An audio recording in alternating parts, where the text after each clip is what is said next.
if the rock I look like the Rock. was white and was Had a fat pasty, cock. pretty sure he's got a meat cannon now. Yeah, I'm pretty sure he takes He's on TRT every steroids. day, so I'm pretty sure he's back. Did you hear the story about the kid whose dad put like testosterone cream on his body all the time, and then the kid came out and he had like a mustache at like 2 years old? What? That's not real. Yeah. Is that what you do? Are you the dad? No. Jesus Christ. Yeah. Okay, well, let me just say preemptively as we go into this. I know we're already live. Why didn't you name your new kid Eleander You know what? I should have. The next in one, honor? The next one I will name some combination of every character's name that has played in my campaigns. Nice. Okay. Sorry to interrupt. No, that's okay. That's totally fine. Interrupt him the entire session, please. I beg of you. Okay.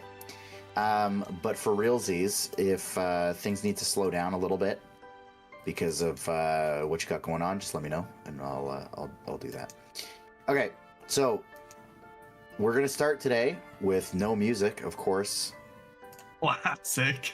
Well, you just have to fucking tune in, motherfucker, and suck my balls, remember? Holy. So you're streaming us right now, but That's clip. That's fucking What are you clip. talking about? I'm not streaming this. The music is on, but you are on cams. You're on the cam screen. No. Yes. Yes. Yes, you are. Oh, I see. Yes. Not a big deal, but that was happening. I see. I was streaming the same tab. Yeah. I gotcha.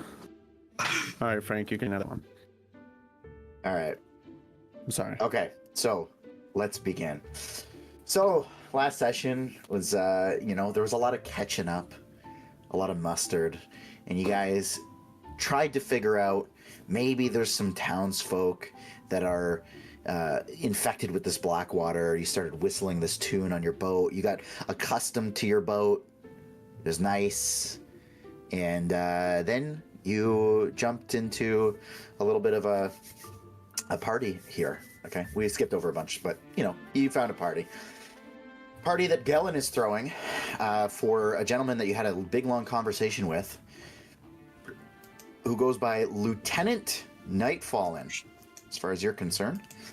And this party is somewhat of a just regular, normal party that he's throwing, that he kind of throws every once in a while, but also on behalf of this new replacement for Eleander, who seems like a pretty decent dude. To start your time at the party, Grix stepped forward as Gellin called him up with this young girl on this little stage in the middle of town. And everybody watched as Gellin was going to have him play fight and reenact this battle fought with these smugglers and pirates in this haunted mansion. And lo and behold, he whispered into Grix's ear that this little girl was in fact the enemy, and then started to sing a song or hum a song in your ear that was supposed to trigger you to react to the black water and actually potentially kill this girl. Grix had a pretty reasonable, not very rash response, and he turned and used the most powerful spell he has in his arsenal. That is false. But A third fair level Chaos Bolt, point blank, straight to his face. Which to the dome piece. we rolled, and we have to find out whether it hits. So that's where we're going to begin today's session. You forgot one little bit of information. What's that? While he was telling me that the girl was the enemy, he slipped a dagger into my hand. Yes, of course. I absolutely forgot that. So instead of place fighting with wooden swords, he slipped an actual dagger into your hand. So let's see if it hits. Grix, you look into the eyes of Gellin, rage overcoming you as you realize what he's trying to get you to do. Ruin your life in front of all of these people by killing somebody in cold blood. So instead of killing somebody in cold blood, you kill someone else in cold blood by launching a 3rd level Chaos Bolt. And as you look at Galen, you see red filling his eyes as your Chaos Bolt comes out as psychic damage. And it does hit. And you can see almost instantly his body starts to break down. Blood comes out of different pores in his skin. It is clearly a massive, massive overkill. How much damage? Can you say the damage real quick? Where did we roll that? We rolled that in here. Yep. You did 26 psychic damage with that spell. Mm-hmm. Yep, that I did. That one, yep. Yeah, that's a lot of damage. And as Galen kind of Bill looks Swift would be proud. on you, you see the same look contort onto his face as he gives you one last, almost pitiful, and somewhat loving look at you. This man who took you in from your goblin tribe when no one else would, housed you, gave you work. And yet the rage overcomes you for what he has done to you in recent times, and your connection to him mentally, emotionally, and now your connection to him even on this plane of existence is fully severed. As a gasp comes over the entire crowd, and you can hear a pin drop as Gelen Primewater, council member of Saltmarsh, falls to his knees and crumbles before you. We are going to jump over to Peaches as you all stood in that scene. Peaches, you, and bear in mind, feel free to let me know if we got to slow things down a little bit. No big deal. You had an interesting night last night. You flew up into the trees as the King's Guard started pouncing down onto the center of the grove. Clearly they were waiting for you, and as you make your way into the trees, you find that as you look around, you can see there are pigeons flying every which way, taking in the scene, creating a bit of a perimeter around the entirety of Saltmarsh. Eventually, you find your way out of there. You find a good place to get your rest. And the next day, you fly towards Saltmarsh in the morning. And you have to wait for a good long while in the sky as you make your way over to Manistrad's. You see her moseying about through the windows, but you can't get much closer as you are much too high up, waiting for these pigeons, these sentries, to dissipate. After several hours, I'll say it's about 9 in the morning, the pigeons, in unison, from all over Saltmarsh, start making their way back to Gelen Primewater's mansion. You also see that the town is quite busy setting up for a party. I'll say that you can make your way down. If there's nothing else that you would like to do on your way down, you can make your way down to Manistrad's, and you catch that there was a window left halfway open. You could either get your way in through there on the top floor, or you could make your way just to the front door. I'll just make my way to the front door. I'm not trying to be completely conspicuous to her. Inconspicuous, whatever. Okay. So you make your way over. Oop. Let me give you I can't remember which house. That's okay. To be honest with you, I'm struggling to remember too. I gotta get your token shifted. It's like somewhere down here. Wait, it's right where she is, isn't it? No, it's here. Yeah. Oh yeah, it's not that So it's one. like right across from Elian. That's right. Okay, so you make your way to the front door. Say you give it a knock, and quickly rushing to the door, in a bit of a tiff. Oh, who's coming this early? She opens the door and sees you. Peaches. Where the... Get in here. Okay, I'm gonna.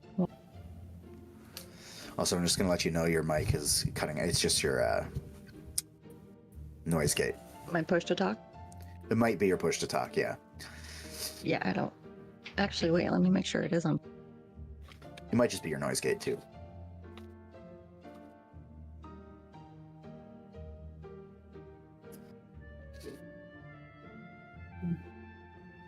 So, if that's gonna be. We'll try it out. We'll try it out. So if you make your way in, she'll shut the door behind you. Yeah, sorry I said that, but apparently it cut out. Oh, okay. Where have you been? I have been looking every day. I've been here and there. Sorry for disappearing and making you worry. It's not what I intended. Well, I was, and this is... I mean, everything's been so crazy since that day, and I didn't know what you were thinking of everything, or if you were safe. I mean, what's been happening? What have you been doing? Well,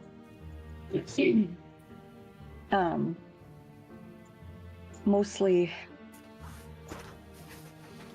yeah, I want to try something first, and I'm gonna whistle the tune for the Blackwater. Okay. And see how she reacts. And she just stares at you for a moment. She just keeps staring, watching you. And she's kind of No change. What are you doing? All right. Well, I needed to make sure that you weren't under Gillen's thumb, so to speak. And tweeting a little song is supposed to The give you... activation code. Seen it firsthand. Gillen's been the one behind all of this from the get-go. And it is the Blackwater. I know that everybody in the council didn't want to believe us. Didn't want to make themselves look bad, I guess. But he's been controlling people through this.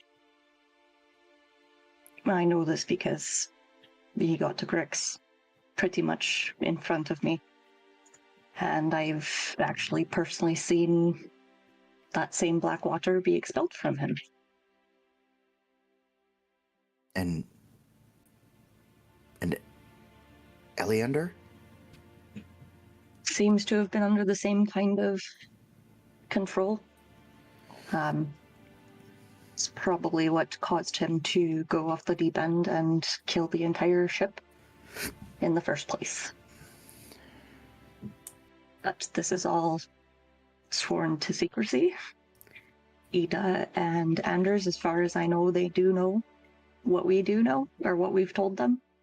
But I haven't actually had a full conversation with them about it. At least not since Eleander died.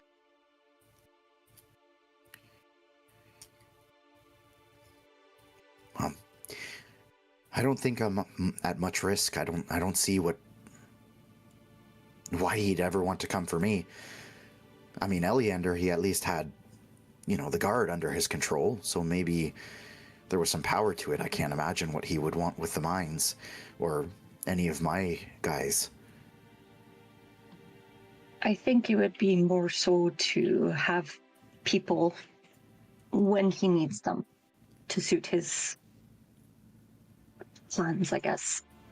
It could have been anything, and it could have been anyone. I really don't know. But yeah, it was him from the beginning. So,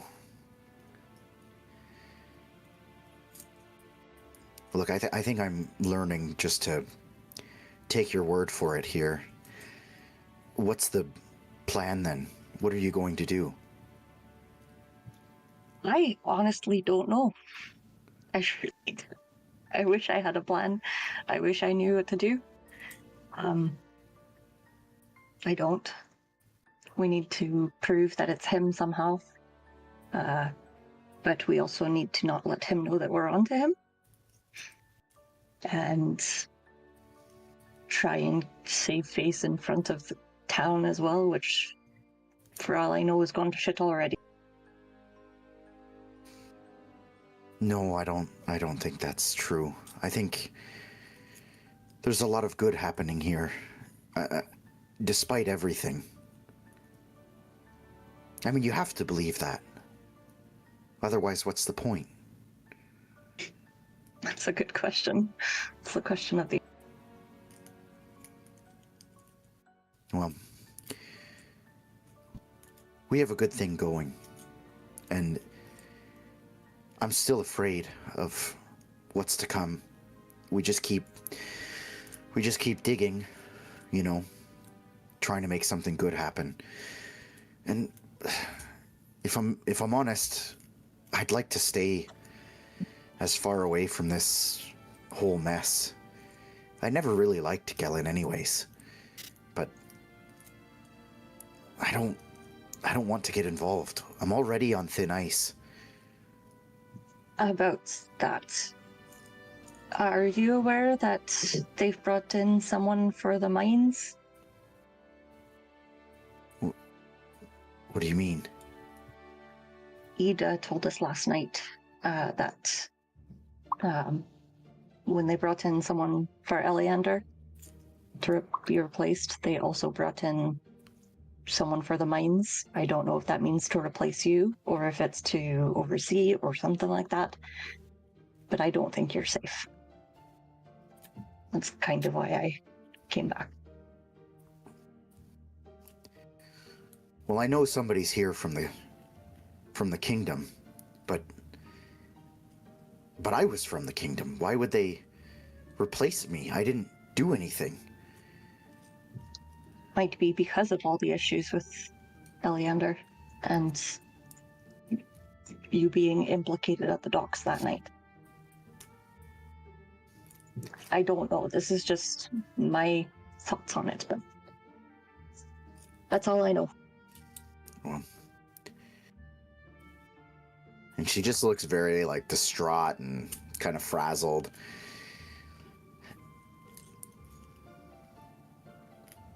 Well, I don't want to leave. But if they replace me, I have no purpose. We need a crew, if they do. You want to put me on a ship?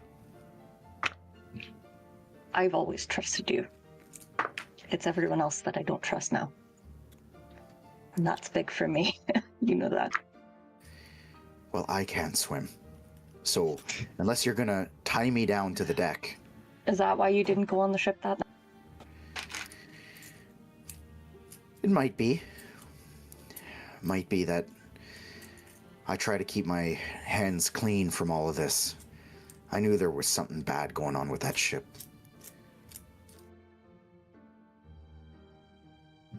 Yeah, I'm still, that's still got me reeling. I really don't know who I can trust anymore, and I'm still embarrassed about the whole thing. Like, it's all pretty much because we got cocky and in over our heads, and now all of this is coming down on possibly your head, and Eleander's dead, and the entire council's been masterminded by Gellin. I don't... It's been a lot to process, and that's kind of why I took off, was because well, I was embarrassed. I didn't want to come back and face you before I had some sort of answer, I guess.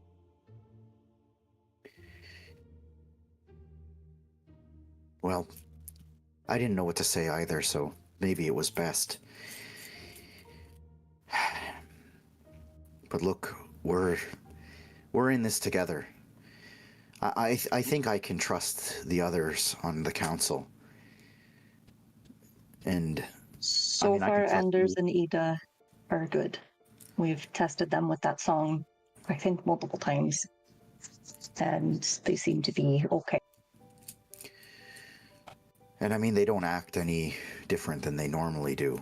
So there's no reason, at least for now, to suspect otherwise.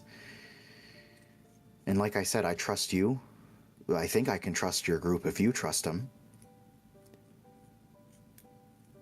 And I've always trusted the people here. I feel good here.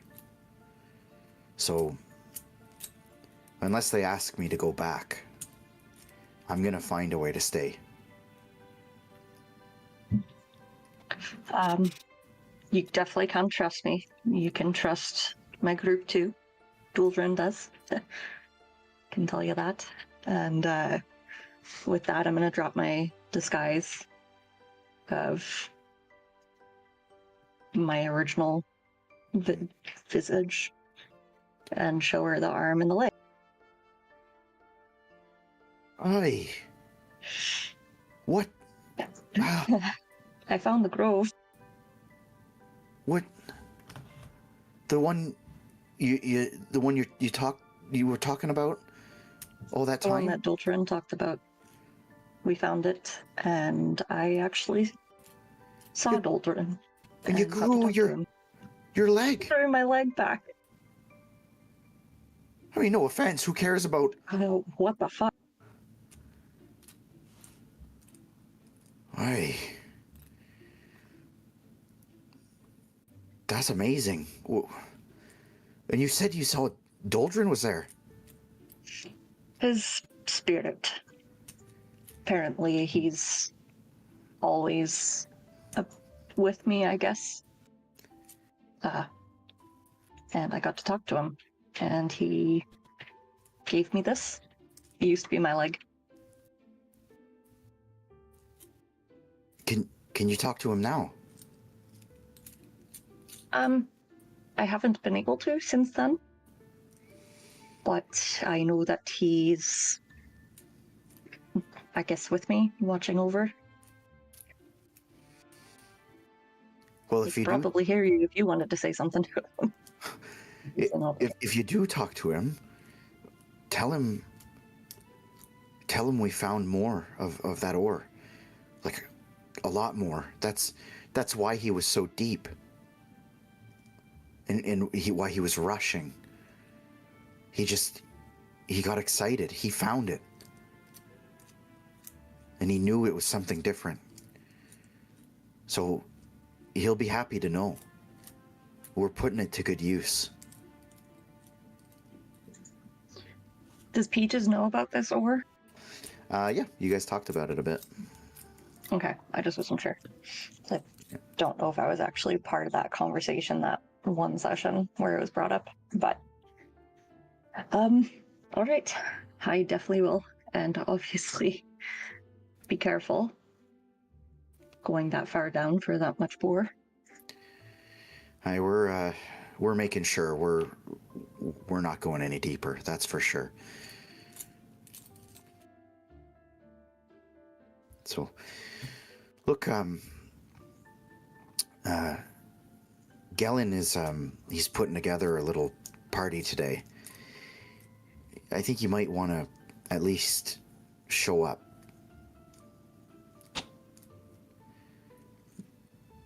All right, well, if you do see me again, I'm going to be looking the way that I did. Ida doesn't want us to talk about having gone to the grove, so just don't mention anything about my leg. Aye. Well, why don't you you can stay here. I'll feed you. You look like you need food. I could use a hot meal. And then I'll make it happen. And we've only got a few hours anyways. And she'll head to the kitchen, start frying up a bunch of different meats and potatoes and make you a big meal. While we eat, I'm gonna tell her about like pretty much everything from the last time I saw her to now, like the blizzards, the war, the crocodile, show her the heart, everything in the Dreadwood. Well, you just dove in head first then, didn't you? Apparently, I've got a knack for trouble. Well, let's keep you out of trouble, at least for the next few hours. I'm sure the party's going to be pretty quiet anyways.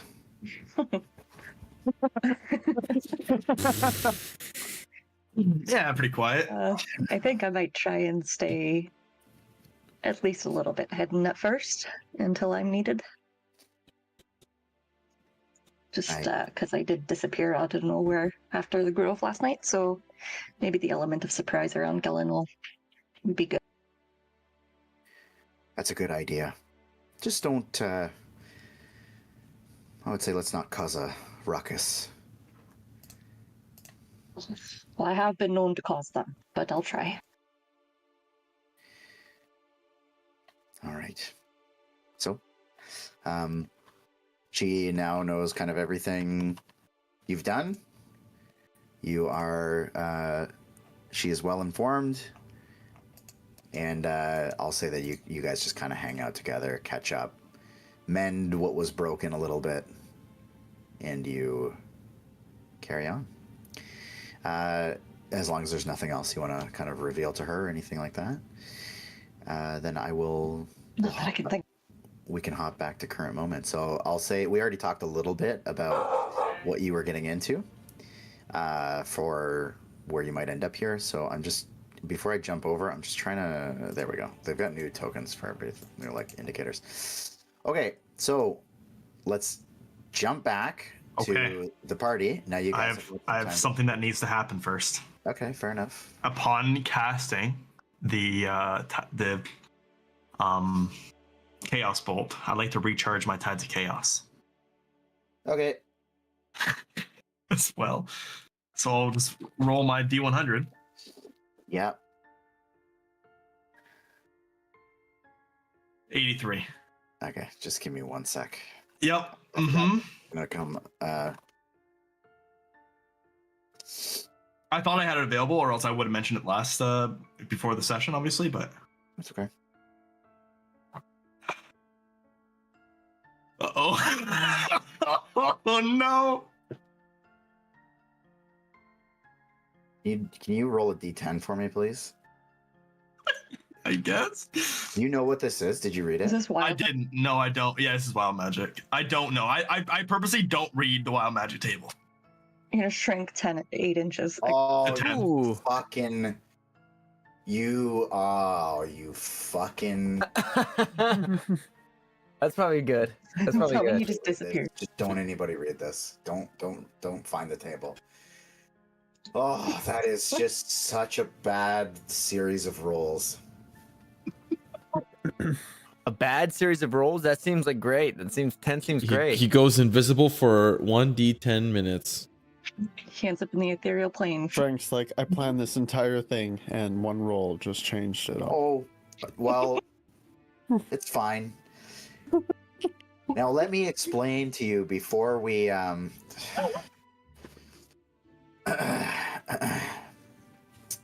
just 1 sec. Write this in the forums. On the Reddit, Frank. Oh, no, he's doing a radius. Oh Okay. Wait, actual fireball? Okay. no! You just bear in mind, I'm gonna be talking, and as I'm talking, anybody can cut me off at any time to interject what they want to do. However, this is what happens. So you see Gellin just blasted with this this psychic damage chaos bolt. Eyes go red, bleeding from his pores, his ears bleed. And then he drops to his knees, clearly dead, just slumped over.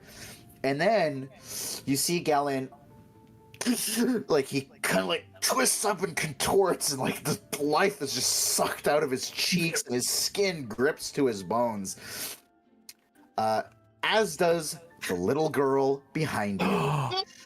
And the leather worker, Feyorn, who is standing right here, and one of the king's guards as well, while they may not drop to the ground dead, you see them as well, just reeling from this necrotic blast. Max damage, huh? This max damage necrotic blast that sucks the life out of Gellin, the little girl, and these other people standing close enough. Cade, you feel this, you just feel this blast just curl up in front of your face. And this green smoke just sucks in towards Grix. Grix, you regain a shitload of health points.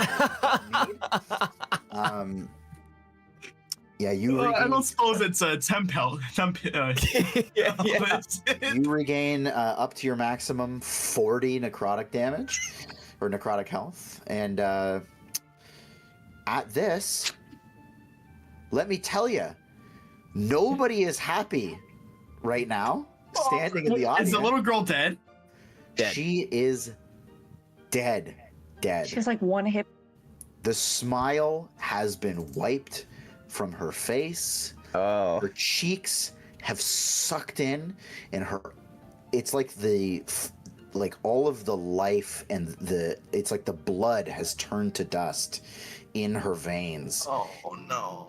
And her skin just wraps tightly to her skull. Her eyes kind of bulge out, and she just weakly just drops to the ground. Let me figure out a way how to proceed forward here. Shall we? In this fucking mess that I thought I had planned out, thinking about this every night for the last 4 nights. Let me just shift gears a little bit here, okay? You literally could have said, no, you should have told me you wanted to recharge it before the session started. No, we're not going to do that. Right. So that just happened. Yep. So this entire thing was pointless. She died anyway.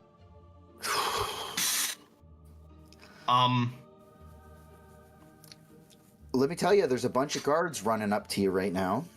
I'm gonna drop the staff and fall to my knees and see the damage that was just caused by my chaos magic as well on everything. And I'm going to immediately try to rush the girl and try to cast Cure Wounds on her. I don't expect it to work, but I'm gonna at least attempt to revive her. Okay. So the guard that was impacted by this necrotic blast and Feyorn both kind of fall down. They're very, very distraught. They've had their a lot of damage taken out of them. You hear a horrific shriek come from the audience as a woman runs forward. Oh. Beating her to the punch, though, is a guard and your old pal, Greg. Oh, fuck. They run up to you as you bend down to cast Cure Wounds, and after all this powerful magic leaves your body, and you feel this, just this powerful sorcerer blood coursing through your veins. It instantly fades as you try to cast Cure Wounds, and nothing comes out. Nothing happens. And the guard, heavy, tall, fully geared up, runs up and tackles you to the floor. Mm-hmm. I'm not going to put up any resistance. Greg, your old partner, runs up, grabs you as well, as the guard tries to force Greg away. he's grabbing you, shaking you, with tears in his eyes. What did you do? What did you do? And the mother comes running up, screaming, as the guard who had the blast done to him has enough wherewithal to stand up and kind of grab her in. It isn't much work for him, given his frame, but he looks very, very beaten down. But he's able to hold her back as she just shrieks and cries. Phrank, I messaged you. Okay. And My mouth is just gonna open to try to say something, okay. and I'll just. It's the staff. It was cursed. The goblins in the Dreadwood. They cursed the staff. I didn't realize the kind of powerful magic that would come out of it. I was just playing around. I don't know what happened. Galen, the girl. What has happened? I didn't know this would happen. I couldn't control it.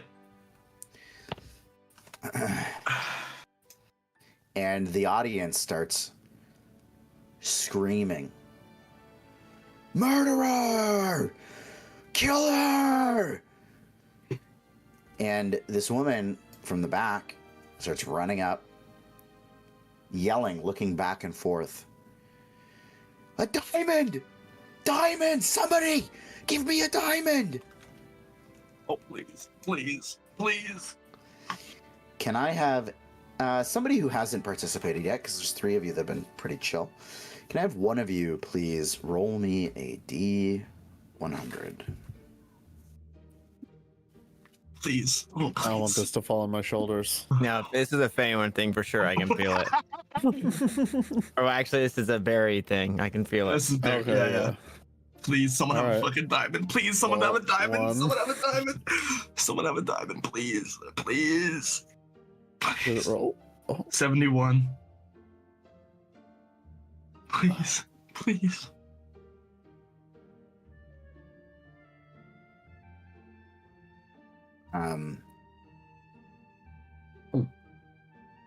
Amidst all this calling for murder, like murderer screaming at Grix, this woman, not very many people are paying attention to her.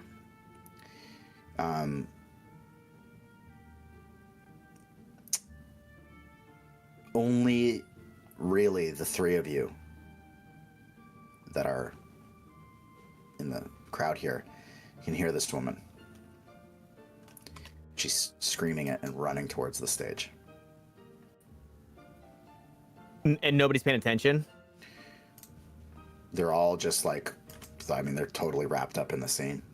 I'll turn and to other bystanders and just mimic her and just kind of relay her message. A diamond. Who has a diamond? Does anybody have a diamond? Okay, roll me a D100. 1D100 coming up.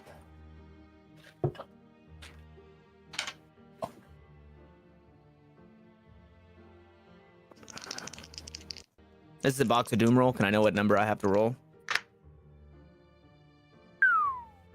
34. 34.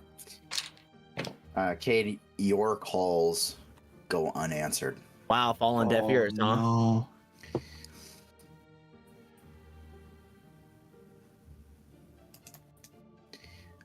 Can I get all 3 of you to give me an Arcana check, please? Can I perceive if anybody has a diamond? Can I see like if anybody's wearing diamond anything? Go ahead and give me a perception check. It is Because a I'm about party. to I'm about to fucking pull up. Because this motherfucker right here, she looked like she got a diamond.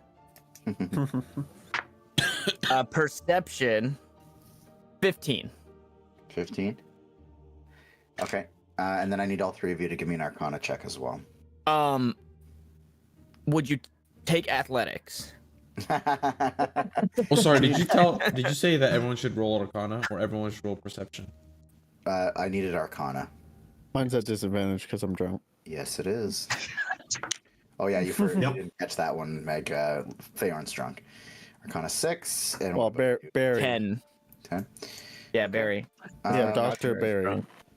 Cade, you just know that this diamond is being hunted for some sort of spell. The rest of you have no idea. And Cade, you can see actually that Gellin, on one of his shriveled fingers, is actually a pretty ritzy looking diamond ring. It's got quite a few diamonds actually bored into it. Little ones, but diamonds nonetheless.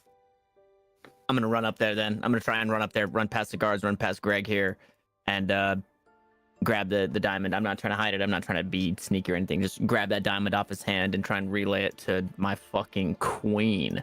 You're gonna give it to her and she's gonna run away with diamond. I'm actually gonna get down on one knee and give it to her and see like what the vibe is, you know? Like shit. All the while, by the way, Greg is like, he's just fucking hysterical. Like, what did you do? What did you do? Okay, and nobody stops you. Everybody in the audience, like, it's like they're just frozen. They're screaming, but they don't know whether to move forward. They don't know whether to stand back. The only people that are moving here are the guards, who start making their way in. Anders takes a step forward. Manistrad takes a few steps forward with Britain. And Kiorna actually kind of falls back and starts being tended to by these two commoners on the side here. Okay, so you, Cade, you go and propose to this woman? I go and propose with the diamond ring, and I tell her that here's a diamond. You're looking for a diamond, and I'll hand her the ring. What the fuck are you doing, pal? This motherfucker is slamming this thing around, dude. Okay, and so you hand off the ring. She gladly takes it. And while you hand her the ring, you all hear this loud, metallic thudding. Oh, fuck. It breaks the side, like the kind of shock. And you see, you kind of get the vibe of that this was supposed to be like a ceremonial entrance, clearly turned into sheer chaos and panic as two of those metallic constructs at the end of the street, flanking the lieutenant, are sprinting up, destroying barrels and crates filled with goods as they run, and they make their way up to the center with the lieutenant making his way forward as well. As this is happening, so I hand off the ring and I see this happening. I'm gonna just splash out some holy water. Grant peace to the departed soul as they journey into the eternal embrace. May they spirit rest and tranquility in your divine and infinite grace. And I'm gonna cast bless as on myself, Grix, and actually I'll do on Grix, Wyatt, and Feyorn. And Bayorn, yeah, Bayorn. I mean Barry. Shit. Hit the remix on that one. Just in case. So I'm just gonna get bless up on everybody. So you get a D4 to attack rolls or saving throws. I need it. Yeah. Okay. As you pass, so I'll say that they're kind of still running up the street. They're not quite there. As you pass over the ring, the woman just kind of like looks at you, gives you like a "you couldn't handle me anyways," and then to the girl. She saw Drake's meat, bro. Now she doesn't want me, bro. No. Past every these kind of guards and just makes her way up to the girl, and you see that she kind of bends down quickly but gingerly, takes the girl's head into her hand, and you see her casting some sort of spell that you recognize is a healing spell of some sort. Please, please, You please. see the sucked in skin of this girl clinging to her bones start to fill and A little bit of color comes back to her face. Her eyes, instead of being this grotesque, like bulging scene, they kind of close shut, and you can even see the blood start flowing. Oh. And as this woman casts Revivify, Thank God! breaking some of the diamonds into dust as the spell gets cast, Oh. and the little girl comes back. Oh, And, thank God. Half the audience sees it. They start cheering amongst the pandemonium, but they're still in this mix of like fury with Grix. And the little girl comes back and just starts looking around, sees her mom. The guard lets the mother go, and the mother, just crying, scoops up the girl and sits on the floor with her in her lap and just kind of like rocks back and forth. The mother looks up at this woman, just says, "Thank you. Thank you." And just holds the girl and like strokes her hair. Is Grix being held down by guards? Yep. Yep. And more of them are kind of coming too. And I'll say at this point, 2 of them now stand him up, and they're holding him by the shoulders. They kick the staff into the center of the court, causing a bunch of the commoners to spread out.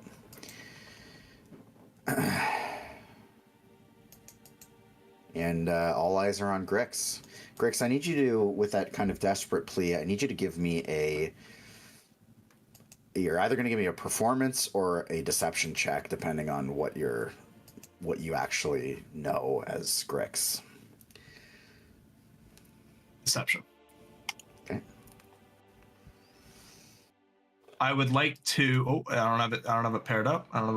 Hold on. I rolled a 5, but I would like to use my Tides of Chaos. Nice. Is he blessed? I'm also blessed. Good call. I think it's only that's attack saving rolls. Throws. Yeah. Yeah. Attack rolls and saving throws. Not It's ability. good. I'm using my Tides of Chaos. It's okay. We're okay. That's a 13. I would like to use my inspiration. Let's go! Yo, baby, that's what I needed. Hopefully. I mean, So, I'll say that, like, given your powerful delivery of this deception, people, like, really back up against the walls. At this point, the lieutenant comes forward, too. And Feyorn, I don't know if you're still... Okay. I was going to say... I'll back. Hearing them come behind me, I'll move to the side. You see him with his hands down to his sides. You see him just kind of like wave a finger, just like this motion. Almost nobody would notice that, but he just kind of waves a finger very quickly. And the 2 metal constructs just stay where they are. And the lieutenant makes his way forward. This guard, I'll say, stands over here. Makes his way forward, and he looks down at Gellin. He takes a knee. And those closest to him, Grix and Cade, you see that he puts his hand over Gellin's eyes and shuts his eyelids. And he says a prayer in the name of the king. That may he be welcomed in the king's men, in the king's people, in that afterlife. And Cade, you look up at this powerful paladin who you know could be capable of potentially doing the same thing that that woman did and bringing him back to life. But he accepts this death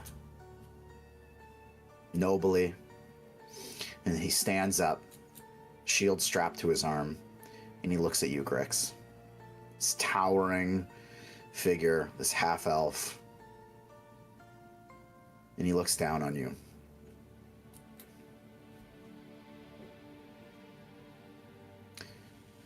And then he turns his back to you and looks to the audience. This city is blighted.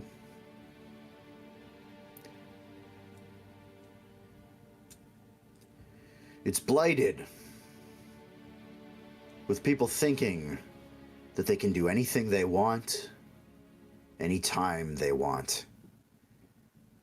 And that will come to an end. We will be swift with our justice. And he looks over to one of the guards holding you. He says, retrieve what we had for Galen. And the guard breaks off. And he heads inside the building behind you. You hear some scraping and shifting around inside the building. I was meant to introduce myself today. My name is Lieutenant Damien Nightfallen. Damien Nightfall. I don't even know. Should I even write it down? I was sent by the king himself. You should all know how powerful of a statement that is. I will be your second and final unelected member of your council. Some of you will despise my presence. And given recent history, it's clear to me that some of you may attempt to kill me. Well, in the king's name, that is a risk that I am willing to take. I had a speech planned for you all, but I think that today actions will speak better and clearer than words. And Grix, the guard that went inside the building opens the double doors to the front of this building here. And you see him, he drags out a wooden platform, resting on which is like an A-frame, tied to the center of which is a rope. Oh. He said that was for Galen. He did. You see,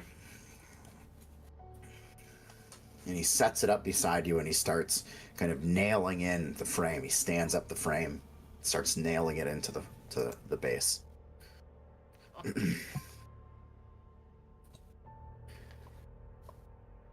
The king does not let such a powerful port in his kingdom go unnoticed to his own eyes. We've done enough digging. We could have and should have predicted Eleander's death. Because you see, one of your own council was corrupt.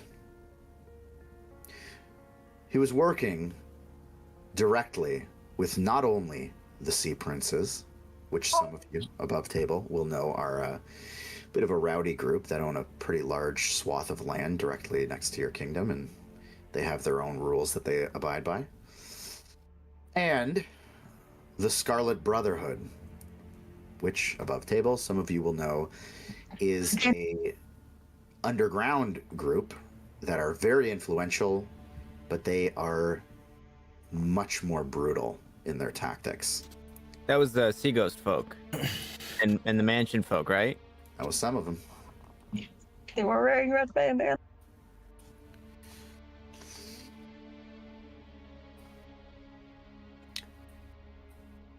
His riches were made on the backs of you, the hardworking people of Saltmarsh. But no longer. Grix, you enacted your own justice, and while the conclusion was one that was forthcoming, you do not get to enact the will of the king by your own hand. Am I clear? And he looks to the audience. And then he looks at the woman who revived this little girl.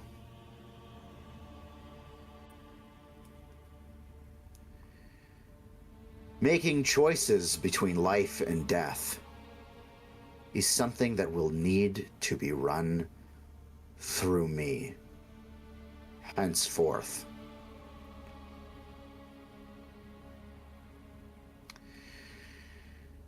Lastly, as the frame is now being set up here, Grix, and the guards are shuffling you onto it, there will be no lies. There will be no smuggling, because there will be no ships leaving this port that do not have every single item inspected, nor will one land at our port without the same treatment. To keep your economy alive, we will dig. And we will dig and dig as deep as we need to go to replace what was once the economy of a fishing and merchant town. Be that the decree of the king.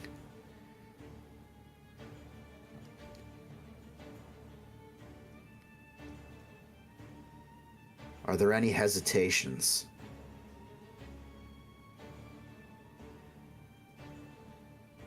For the ships? What's that? For the ships or for everything? Are you asking him?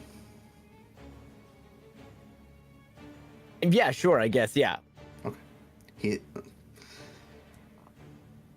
That's an excellent point, Paladin. It will be everything. Every inlet, every outlet. We'll have everything scoured. I think he meant the hesitation towards everything or the hesitation towards the ship. Yeah, sorry, yeah. He said, is there any hesitation? And was he meaning towards Specifically checking the Grix, ships, or was he also adding in Grix being hanged part? Oh, no, he's just asking if there's any hesitation about anything he said.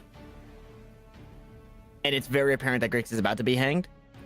Oh, it's pretty fucking apparent. Okay. While they're carrying me to the hangman's noose, the Davy Jones locker, I'm just gonna be murmuring under my breath. Didn't mean to kill her. I didn't mean to harm the little girl. You have to believe, and I'll keep repeating that, on like saying that. My head is down, tears are streaking down my face. I'm not putting up a fight whatsoever, but I am saying those things. My head is down in complete and utter shame. And you see his, like, the lieutenant's ear kind of perk up, and he turns to you.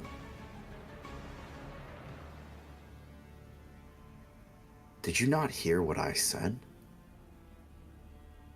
You took the justice that would be delivered by the king upon your friend, I suppose, if the reports are correct. You took that into your own hands. That's enough for me. And you get dragged onto this platform. I'm gonna step in closer. So, and I just had to step on Greg to get closer, but I'll move Greg out of the way. Anyways. Okay. Lieutenant Nightfallen, forgive my interruption. I believe this town will benefit from stricter rules and regulations. And I would see to it myself that every nook and cranny gets scoured to ensure that we can rid this town of all the evil that it has built its fortune on. But I would ask of you to rethink your decision about my friend Grix here. A hero of Saltmarsh. I understand that he went against the king's will. That was not of his own volition. That was not blatant disrespect to the king. Gellin is bad. And much more than that, Gellin made Grix his puppet. Grix was under his control since God knows when.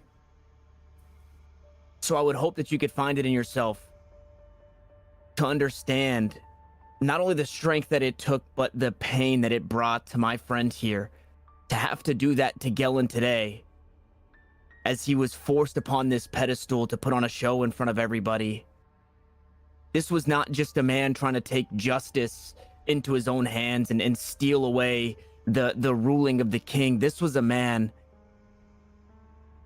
This was a prisoner who was escaping his captor. I would hope you would not jump to such judgment. And if anything, could give a fair trial and allow Grix to prove himself that he wasn't a man up here just looking to kill Mr. Primewater, but a prisoner in his own body, finally finding respite in escaping his grasp.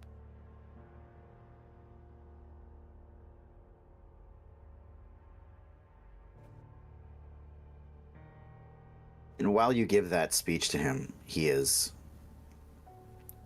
staring you directly in the eyes.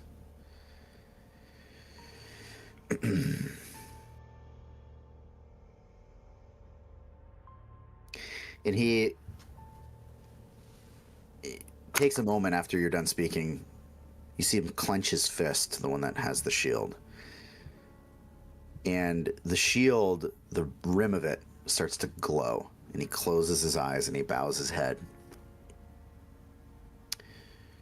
And after a few moments, he looks up at you. Give me a persuasion check. Holy. We haven't rested since the last time we spoke with him, correct? Yeah, you did. Oh, Did we? No, No. we woke up, rested, and then we went to him. Yeah, that's right. Oh, yeah. 'cause Okay. that thing that you Yeah. did last time. All right, persuasion check. Persuasion.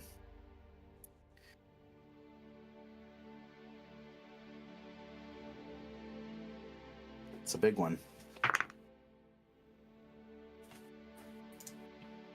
I'll make that. A 21. Holy shit! 15 on the die, plus 6.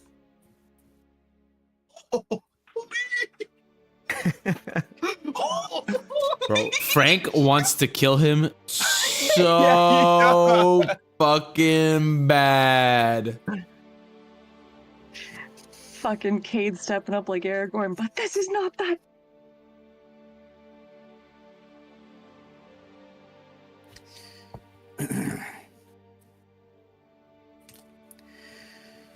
I can see that you walk in the light.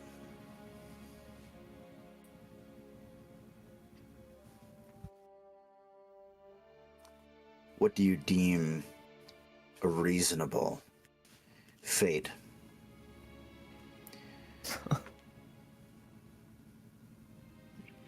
Community service. Yeah. Know that this answer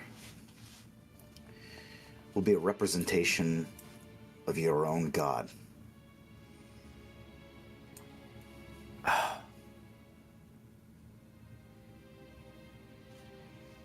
I got message. Oh my god. Can I speak? Can I say something after, while after Kate has said what he said? Sure. I'll let you know.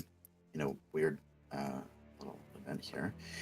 The woman who healed the girl comes and stands beside you, Kate. Yes! Yes! What do you think, babe? What is a good Can I ask the guard beside me? That's obviously like getting me ready to put my new favorite necklace on. Mm-hmm. To check my right pocket and to pull out the lump of cloth that's in there. He looks at you and hears you, but he does not react. He just looks towards the lieutenant. They do have you not bound, but they are holding your arms behind your back. One of them, and the other one is just holding the rope, basically waiting to put it around your neck. Would I be able to reach into my pocket and just like pull it out? No. Okay. Well, Can I quickly ask? It's nighttime because of the party, right? It's midday. It's like the afternoon. Oh, it's Yeah. afternoon. So it's pretty well lit outside, correct? Yep. And it was like lit too, but now I don't know. yeah, Okay, the vibes are down. carry on. Okay.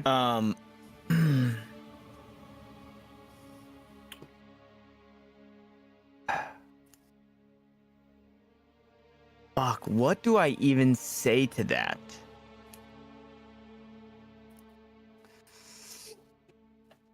While he's thinking, you don't think I could like get behind some barrels or something? You for sure can. Give me a stealth check with advantage. There's a lot going on right now.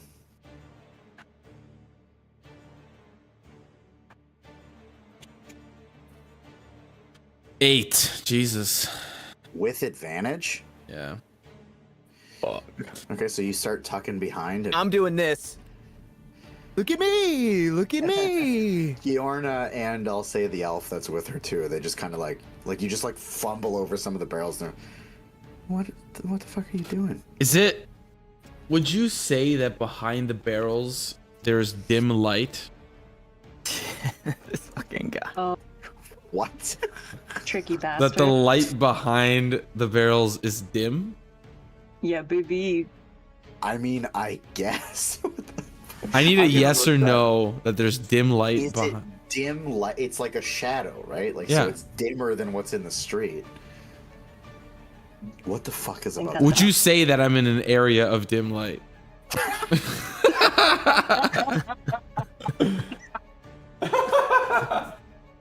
I'll say that if you can like maybe like push two barrels together and get under the overhang of the roof, sure, the light will be dimmer than what's in the street. So sure. Well, to do that, would I make a bunch of noise?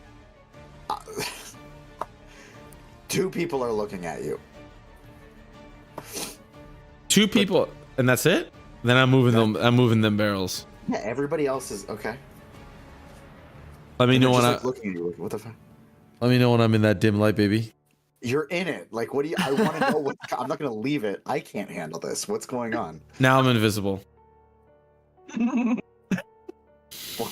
What? I'm invisible. It's an Give me- implication. Are you just invisible in the dim light? I'm invisible at the moment. Yeah, I think so. I think it's just in dim light. What the fuck? I'll send it. I'll Shaq send right it to you, now. Frank. I'll send it to you, Frank. But I'm invisible now. Okay. He's Shaq right now. Remove me from this conversation. Or delete me from this conversation. Okay. That's it. Okay. I gave Tanner some time to think with some fucking bullshit. Yeah. Um, Now that's metagame. Can I make dim light from some barrels? Keep thinking, Tanner. Keep thinking. I'm gonna send it to you now, Frank.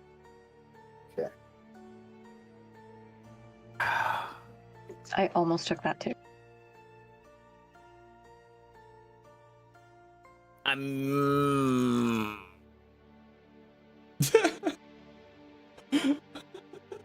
I'm trying to find a way to like make it good, but based off of my god, it's not great.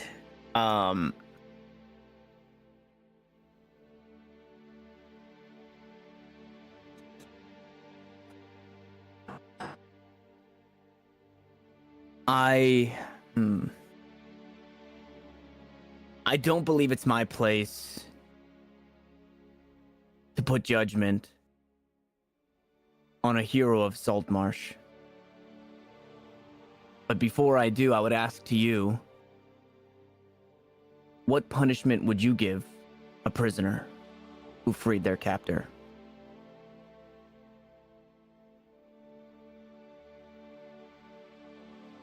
Who freed themselves from Freed themselves from their captor, yeah.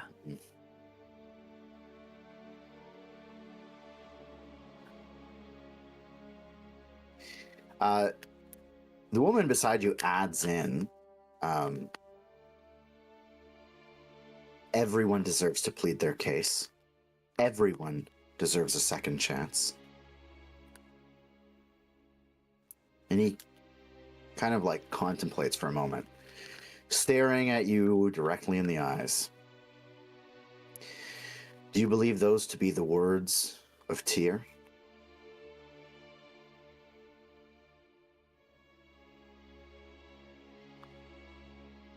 I believe Tyr is a heavy-handed god and one of justice.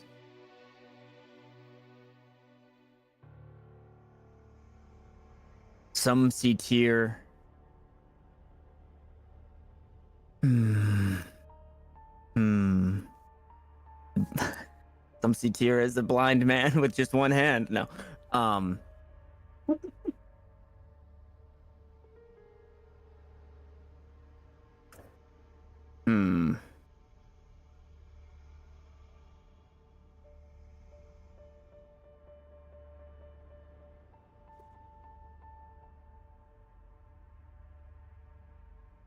My god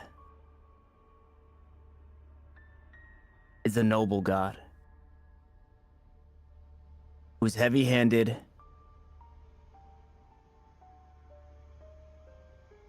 with a strong sense of justice. And I think had Grix shown up today to deceive, with the intentions to deceive and break rules and play tricks on the city of Saltmarsh for selfish means, I think Tyr would see a just punishment and a swift one as an eye for an eye. But as we look at it outside of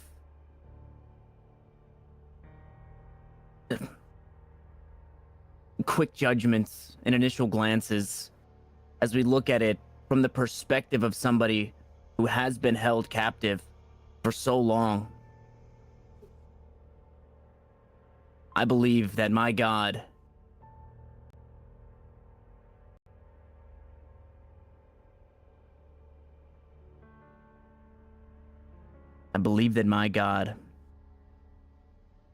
would allow a case to be given to prove that this was not premeditated, to prove that this was not based on lies and trickery. So yes, I think Grix should be given a chance to prove himself. And should he not be able to do that,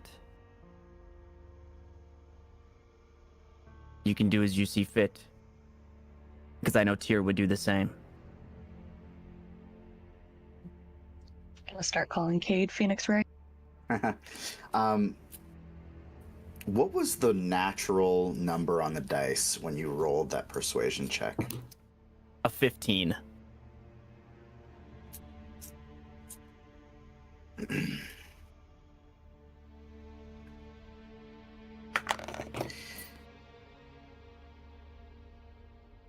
Cade. Oh no, wait. He would know he was Milo, right? Yeah, I think most maybe. people. Yeah. Milo. Tyr also speaks through me. And I could feel him speaking through you.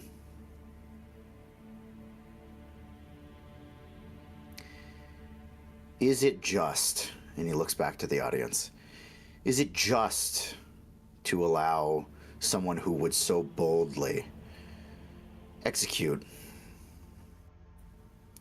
as far as anyone else is concerned, a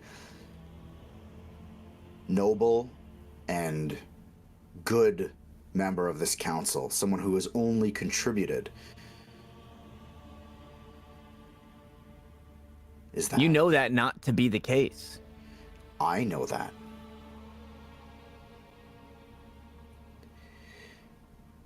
As well, someone so reckless that they would allow the power that they were born with to go so unchecked, so untrained and undisciplined as to temporarily take the life of a small child.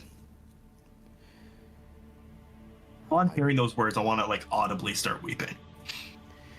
I do hear you, Milo.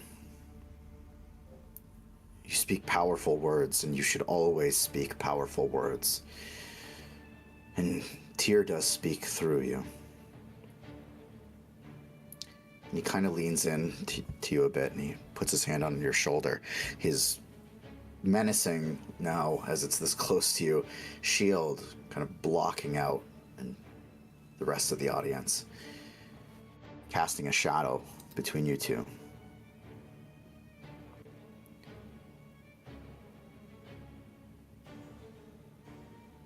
It's just that you clearly need more training. And he gives a nod to one of the guards.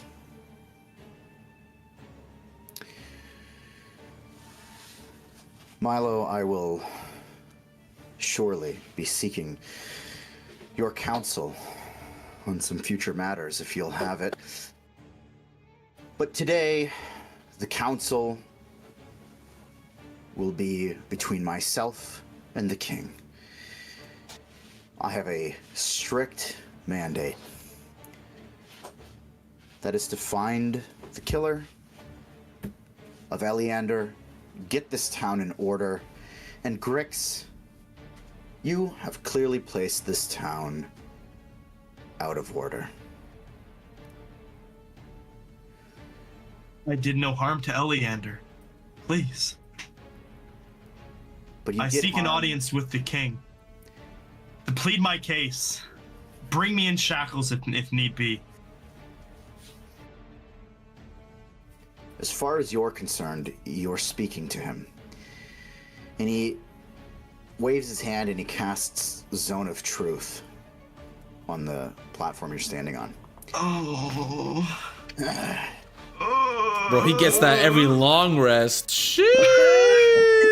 Is that not a wisdom check or is something like? It is. It is.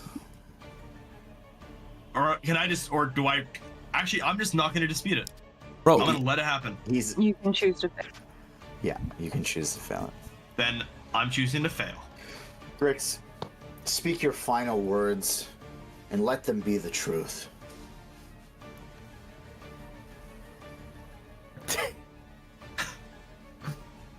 I'll look up. Look around for Wyatt. Not see him, and some more tears go down my face. Grix, as you're looking around, you can't help but look at the cleavage of that woman, and you notice a very familiar-looking necklace around her neck. What? It is the necklace that held the ashes of Doldrin. Peach's necklace. Oh, Oh. I will look at Feyorn in his drunken state. Look at Cade. Give him a slight nod.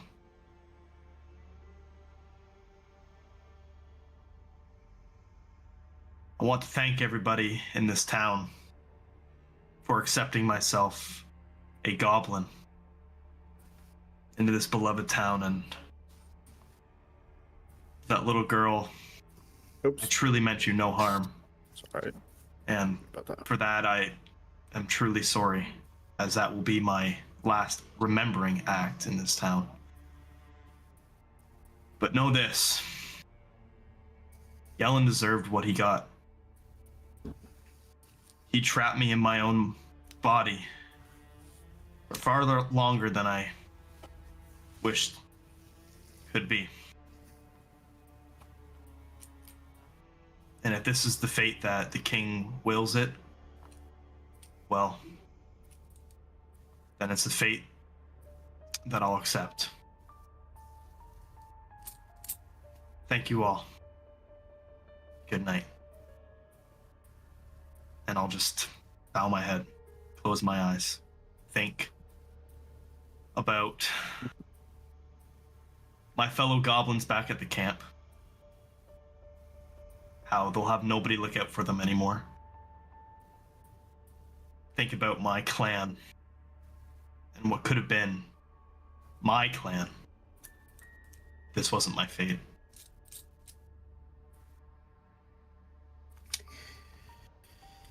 That's it. Grix, you, as you scan the audience, you see someone with a hood standing against a wall under a building, just off to the side here. Looks like it could be a halfling of some sort. And then they raise their head up as you're speaking, and you see the shape of the goblin nose. And you see that is one of your new clan leaders who came here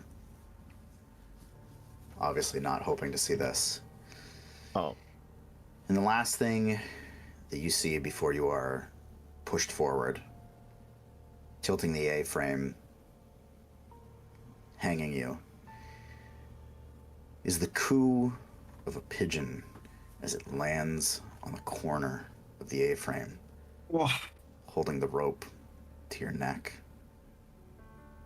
And it just looks down at you as you are kicked forward and hanged. Featherfall, levitate. Can I struggle at all with the rope? Yep. Oh no. You see Grix kind of kick, squirm. As much as the frame is rocking, the pigeon just stays perched, looking down.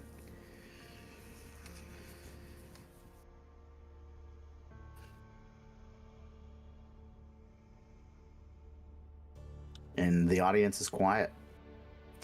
They seem torn.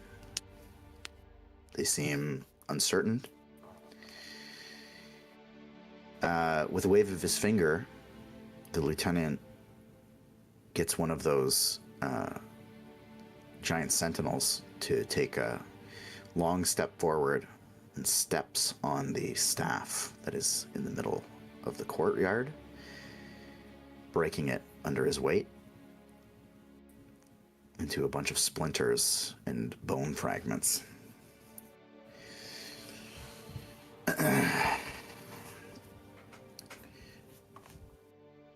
Well, I hope the message is clear. Return to your homes. Pack up this party. Don't let any of the food go to waste. Things are changing, but you will be safer, and I promise, in due time, happier and closer to the king, in heart and mind. Oh, and if anyone sees Feyorn Castellar, please alert me. I will be at the barracks.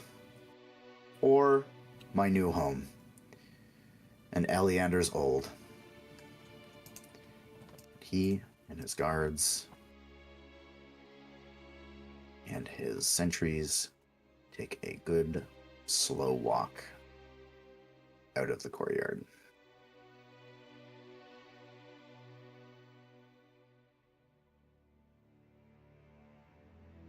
You want me to start rolling my death rolls now, or? I'm going to say he would have stood there long enough to make sure that that was not going to be a thing. Can Are I there look? any diamonds left in the ring? Oh yeah, I was like, can I look to the lady and ask if we get her another diamond? If there's anything she could do. There are. You have 1 minute. 1 minute. Fuck. What building is this? That, actually, I need to bring up the map. But actually, though, are there any diamonds left? There are. Does it seem like there might be enough?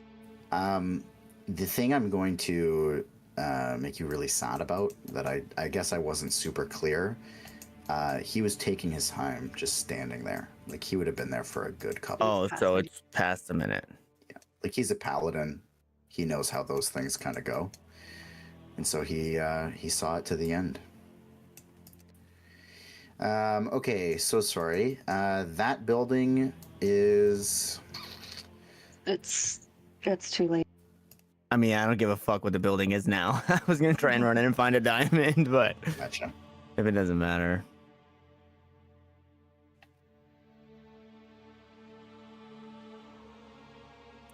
Well, It's a forge. It's the forge. before. So my body's just fucking hanging there, eh?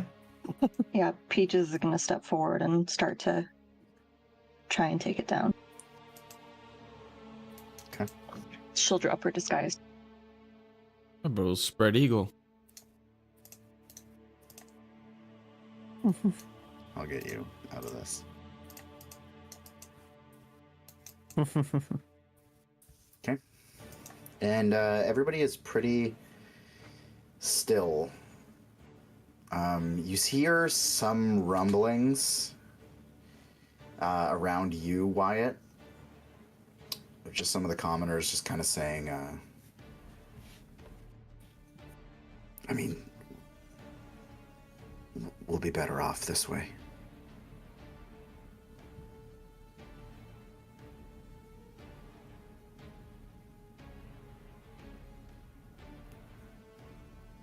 Cade is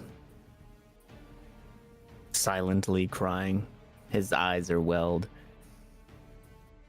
and tears will run down his face as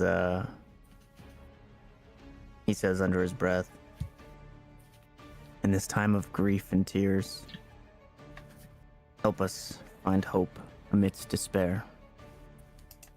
As we honor the life now past, grant us the wisdom to cherish every breath we share."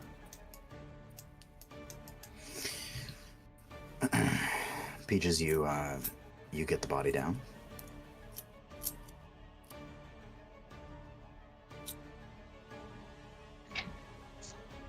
I'm gonna stand there or like kneel there for a moment. And I'm gonna pluck a couple of my feathers. I want to say, I should have told you already. But you earned these a while ago. And I'm gonna place them like, I assume he's not wearing his top hat now. I should I'm fell just gonna down. place them. Yeah. I'm gonna place them like in his hands and kind of put them on his chest.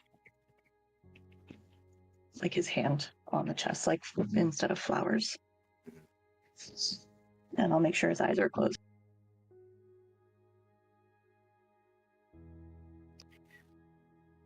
I'll say at this too, the little girl actually makes her way over, and she puts kind of pulls like a flower out of her mom's hair and walks over and puts the wooden sword in your hand and the flower on your chest as well.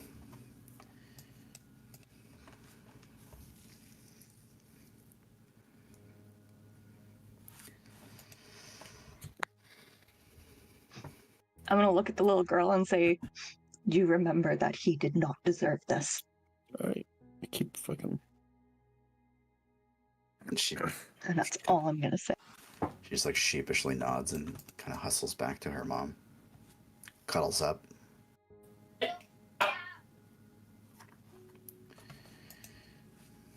Well, now it's up to you guys. Because everybody here is pretty slow to get moving. If anything, Greg joins and just says, Greg's the guy that took Grix's job. No, this is Okay, sorry, I don't know. Same.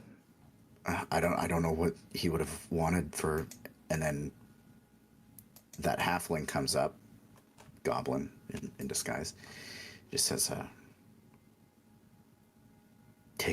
take the body this way. We have a place for him. And he pulls his hood back up over to make sure he's fully covered. I'm gonna take, I don't know, I assume I have a cloak. I'm gonna take that and wrap Grix up in it, kind of cover his face, and then scoop him up. Start following the goblin.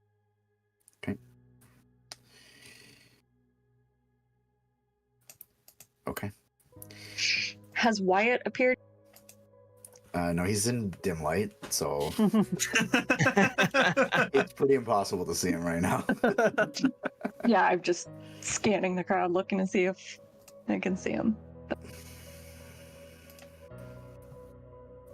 I'll help carry Grix if I need he's like help, 5. or I'll just carry him myself. You're I'll hand drunk, him bro. off You're to falling Feyorn. over. No way, yeah, that's he's pissed drunk. Is he sober?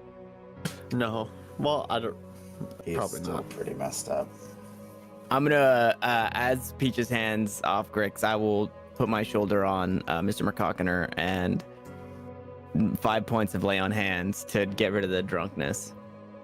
Oh, nice. That's nice. Will that work? I'm gonna spit on Gellen's body. I was like, that? Enough of his, enough of the townsfolk were cordial with him and friendly with him that they come up to claim his body, in fact, and they start kind of taking it off. I make sure they see me spit. And they don't even really react. They just, like, they kind of give a nod, like they understand, and they just carry on. So you guys are who's carrying this body? I think I am. Mr. Barry. What's full name again? Sorry, Tanner. Oh, Mr. Dr. Barry McCockiner. I mean, is that canon now? It's pretty canon. For now, it's pretty. It's pretty canon. They called me Barry, and then Tanner gave me a last name the other day. This is Yeah, you shouldn't No. have said this. You shouldn't have said this. Okay, I don't know where everybody's tokens are, but, we're gonna bring them around here. Peaches. Who's that? Oh, it's Wyatt. What the fuck is His that? token looks spectral. Yeah, I'm invisible. Oh, that is true. Okay, so... Oh, whoa, hey, buddy. You just... Okay. Yeah, sorry, you can't... Wait, you couldn't even let Grix die with his own token on the stage? Right? I don't know what to tell you, man. That map's been ready to go for a while. It won't matter. Yeah, it doesn't matter now, does it? Okay, so you guys carry Grix up. This goblin kind of just leads you down this way. In fact, he tucks into the woods a little bit to walk you through the tree line, and then walks you out over this way. And then there's a little shallow crossing that leads onto this little island here. As you make your way in, it's pretty thick with brush. It's pretty overgrown. Nobody really comes to this like weird island that really is just used to break up the river paths. But despite all that, he pushes his way through and finds a little burrow. And when he reveals it, 4 more goblins come out. And they just come up, they take the body from you. And the leader that kind of led you pulls his head back, his cloak back. Says, we can take the body from here. We've got a long road ahead of us now, so I think we're gonna get out of here and we're gonna take him with us. Where will you be taking him? Somewhere new. We'll build the clan on his bones and his body. One with his values. Our values.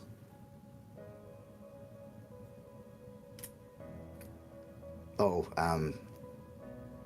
sorry, you can take part in this part if you want.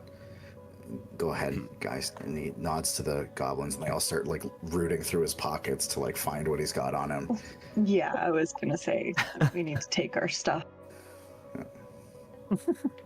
So you guys can like grab whatever. Taking the dagger. Yep. If you guys need me to tell you what Grix has on his Wait, did he person, get the yeah. dagger back? The was it? walkie-talkie? Dagger wagger? Nope. Yeah, that one. No. They left out the gobs. I do have a +1 dagger though. That's that's a different dagger. Yeah. Yep. Where the fuck is We'll it? take. Where the fuck is what? My Gold the dagger. walkie-talkie dagger wagger? Yeah. It was given to the goblin encampment as payment, Oh. along with like all of my gold. I have Yeah. 4 gold currently There you go. to split amongst everybody. I'm gonna take like any potions or anything that he has. Wait, no, Nope, you took 0. you took your gold back, didn't you? Nope. We gave it to them, and then chaos ensued. Wait, I thought you gave them. I thought Bubble Guts gave you something. Yeah, he gave me gold to help pay for everybody to get in. Mudmouth got me like magical dice to help pay for everybody. Oh, but And you then still had to pay for I it. still had to give him 100 gold to add on because it was only enough. fuck. We had enough for everybody but one more person, and I had to give up my last 100 gold in order to get everybody in. And then chaos ensued. I reach into his gold pouch and just pull out 4 gold coins. I'm like, were these fucking crumbs? And put them back in there. Like, I don't even want them. I'm just God. kidding. I'm not partaking in taking his items. And as you look on, it seems kind of like it's a little bit strange to you, but it's weirdly being done in like a respectful way. So they, they're kind of just going at it, taking his stuff, and then pocketing it all for themselves. I'm gonna make sure that if there's anything of value, like I'm taking the +1 dagger. I don't know what he had in his inventory. You would have my gold coated humans. I have a gold coated human skull, apple, rose, and balance discs, as well as the tool to coat, or I guess like flatten bits of things into gold shaped into coin shapes. That we got from the mansion a while, like this was like months ago. Oh, that was up in the attic or something. Mm-hmm. I'm gonna take And that stuff back. that would be it. And besides my clothing, including my top hat. Yeah,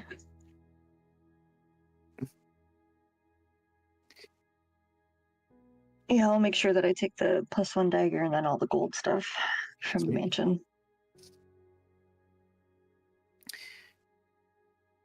Yeah, we're just gonna pack up. I don't think it's gonna be a good idea for us to be around here much longer.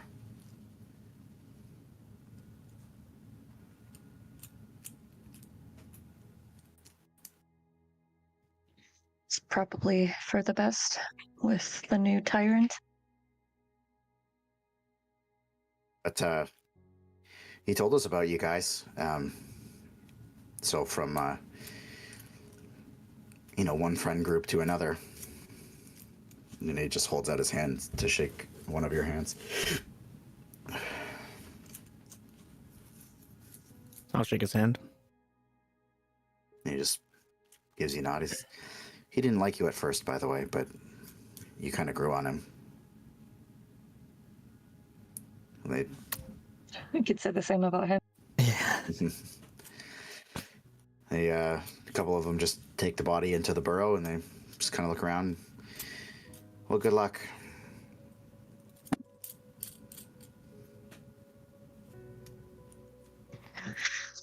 Hi, Grix.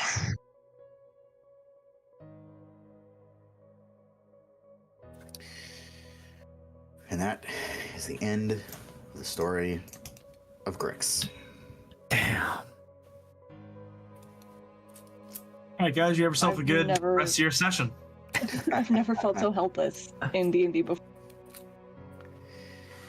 Well, it did boil down to a roll. My 15 on the dice wasn't high enough. Did he actually just dip?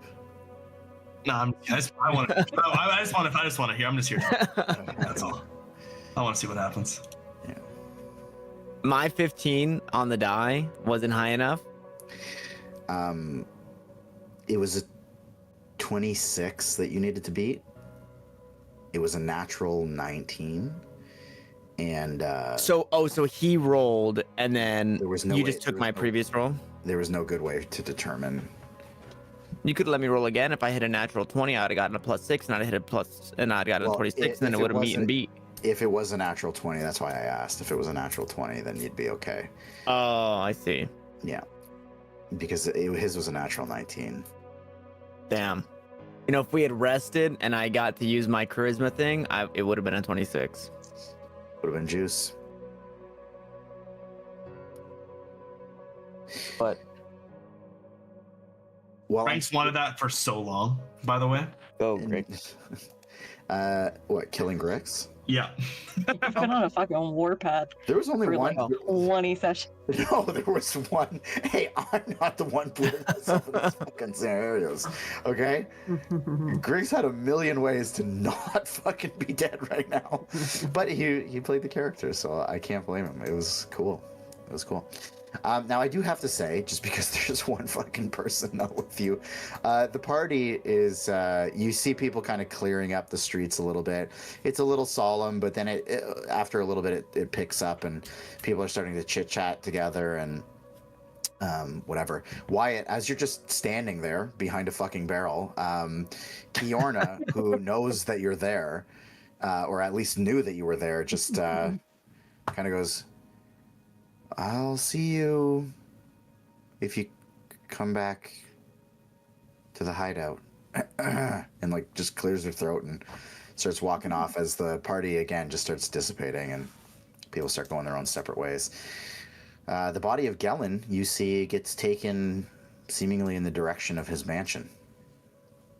We're not at his mansion? No. No. Oh, okay. Sorry. Damn it, Towns. Okay. You're just gonna stay behind a barrel for a while? Yeah, like I kind of want the streets to clear out before I make a move. Okay. I mean, Yep. just Grix is his oldest friend. given the timeline, I'll say, just give me, because I'm going to stay with Wyatt for a second here, but I want everybody else to tell me, like, where are you guys going after this? Hey, why did he want Feyorn? Maybe we should go warn him. We're not allowed back at the grove. They're guarding it. Okay. Yeah. They think he has something to do with Eleander. Son of a bitch. Alright. To the ship, maybe? I don't. Did anybody see where Wyatt went? No idea. I thought he would have followed us. I never saw him. He might be taking this pretty hard, I guess. Him and Grix were close on the docks, you know. Yeah, I think Yeah, they love to dock. they love to dock. Tip to tip all the time. Tip to tip, hole to hole, he used to say. Grix. God damn. Ship to ship, hull to hull. Yeah, I guess we go back to the ship and maybe Wyatt's there. If not, I'm sure he'll meet us there. Okay, so you're gonna walk back to the ship. We're gonna skip back, Okay. Nice. holding hands. Fast travel. I'm gonna make myself look like original.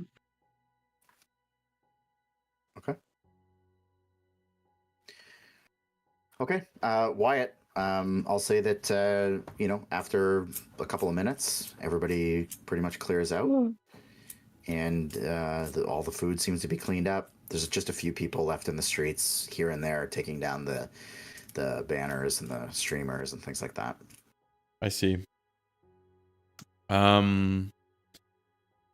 the pieces of the staff just on the ground there? Yep. It seems like everybody kind of avoided walking near it. And the A-frame, is the A-frame still there? Yep. Oh, like they just left the A-frame there? I mean, the guards left Gellen's whole body there, and Grix. Okay. Can I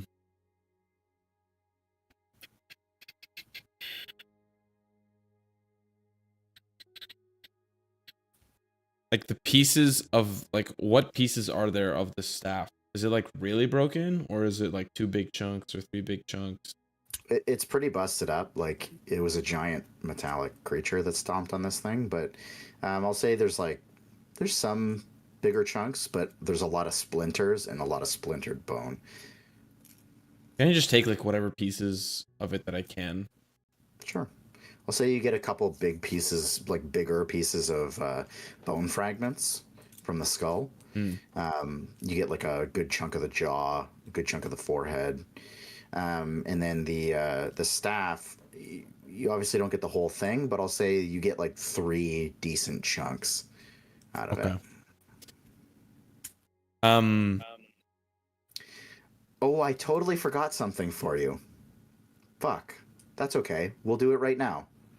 Go ahead and say what you're going to say, and then I'll say what I'm going to say. Well, I'll wait.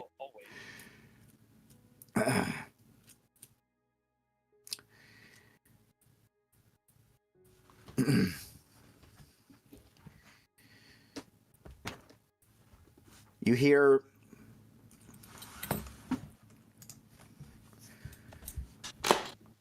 What a powerful man. No.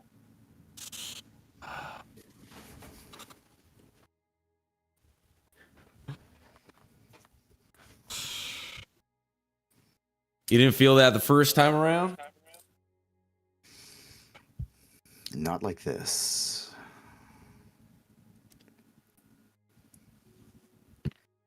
I must have him.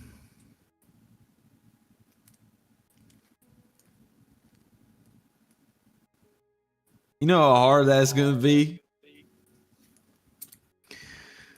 Well, it's your last one. I wouldn't want to make it too easy. Well, just I don't know, keep your eyes peeled. Maybe there's something else that kind of tickles your fancy. No. There's something about him. He's not usual. He's not just a half-elf. I noticed something about the way he moved. I'm going to need you to take a closer inspection at some point. But take your time. We have got a lot of time. Are you gonna help me inspect them? I'll be watching.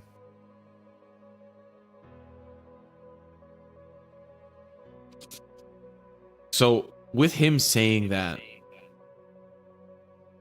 can I like recollect in my memory if anything kind of clicks with me of him saying like, oh, he didn't move like a half health? Like with him saying that, does anything kind of click in my head, or can I think about it a little bit more? Like, what could he mean by that? Let's just do an intelligence check straight up.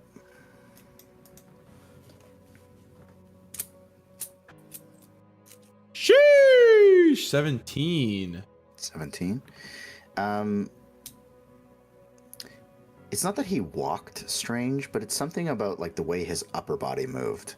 Like you noticed, like you kind of remember there was almost like a weird like tilt, like he favored one side, but most people would just overlook that as maybe it's his armor getting in the way, but that's about the best you can get. Okay. You got the Brampton lead. Okay. What I wanted to do was get in front of the A-frame, like where the dirt is, not quite on the on the platform, just like where the dirt or sand is below the steps. Kind of get on one knee. Take some time to think about what kind of what happened here, my relationship with Grix, and I want to start drawing like a little portrait with the broken staff. Like draw the top hat, draw his face out with the broken staff, kind of etch it into the dirt. And I want to take 2 gold coins and just put them where his eyes are in the portrait and kind of like cement it into the dirt. And just like kind of just take a moment to kind of reflect on my artwork. You're saying you're doing this in the dirt, like near the A-frame, just on the ground? Yeah. Okay. Yeah, I mean, you're not a perfect artist, but you know, it's in terms of like a sign of respect, like it certainly does it justice. I'll say another thing you notice kind of while you're down there is you look up and you see that the symbols from the zone of truth that were the zone that was cast on the platform, you look up and you see that it is actually burned into the wood now. And just kind of like a shiver goes up your spine, recognizing that like that spell shouldn't be that powerful. Okay.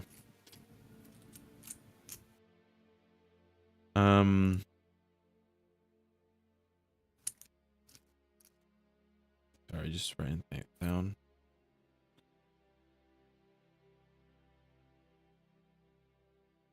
Is anyone else feeling a little bit sad? A little bit melancholy right now? A little bit? Yeah, My what else do melon we- is collie, for What sure. the fuck are we supposed to do? I just want to go onto the ship and sleep for the rest of the session. And I was already miserable to begin with. Now, Chris. It's even worse. I'm I gonna really started to not like you. Hey, man. Wasn't his fault. I'll get up. I'll put the staff pieces away. I'll just look down at my little drawing of Grix, and I'll say, fair winds and following seas, buddy. Maybe I'll be joining you soon enough. And I'll just kind of leave the 2 gold coins in the ground and just walk away. Like hell, we're losing anyone else. And sure, I'll go back to the boat. Okay. Back to the boat. So I'll say that you guys all reconvene. Make your way to the boat. I'll bring it up, but you guys can just assume that you're there.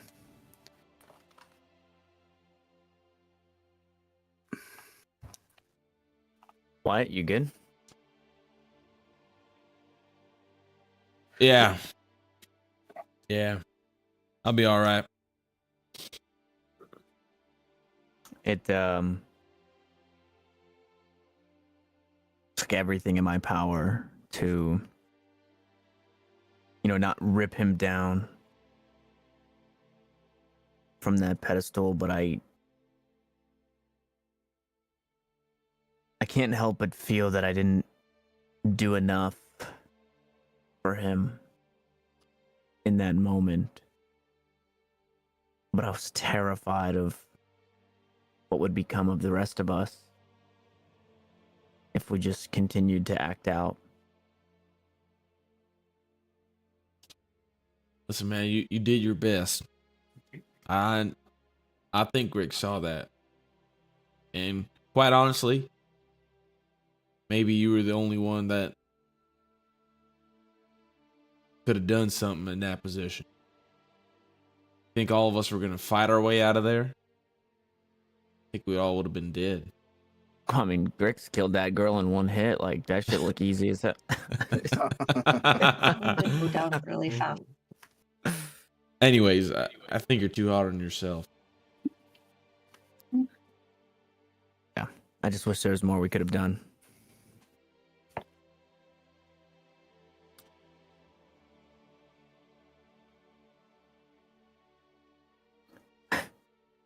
Where does that put us? Well, got a little bit of a situation with our lieutenant here.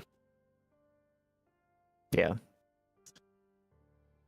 My friend wants a piece of that. But he's not quite certain that he wants a piece of that. He wants me to get a closer look. But he did say something interesting. He said that he doesn't quite move like a half elf, giving him reason to believe he might be something more. And I had a closer look at the A-frame before I left. Have you ever seen a zone of truth burn into the wood, Cade?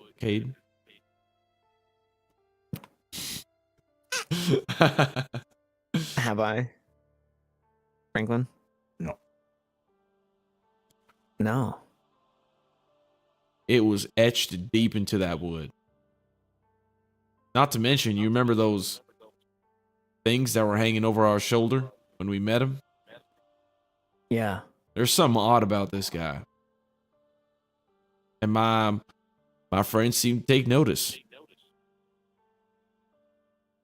Did he say anything else? Did he allude to what it could be, or he just wants you to take a closer look? The latter. I don't think my friend's very friendly. I think you know that. Yeah. Makes sense. But it does, whether he wants him or not, it does. Thank you, big man. Because I think for the first time, we actually have a lead on this guy. I think we had nothing until that point. We knew he was freaky, but now he's actually freaky. Now, Freaky deaky. yeah, I don't think he's got Blackwater, but maybe he's got something else like Black Tear. I don't know. He's got a little bit of an edge that doesn't seem so holy. I mean, what does that mean about the king if he's here on the king's behest? Maybe he climbed his way to the top. One. Or maybe he controlled them. Another good point. Yeah. Maybe he's a Blackwater paladin.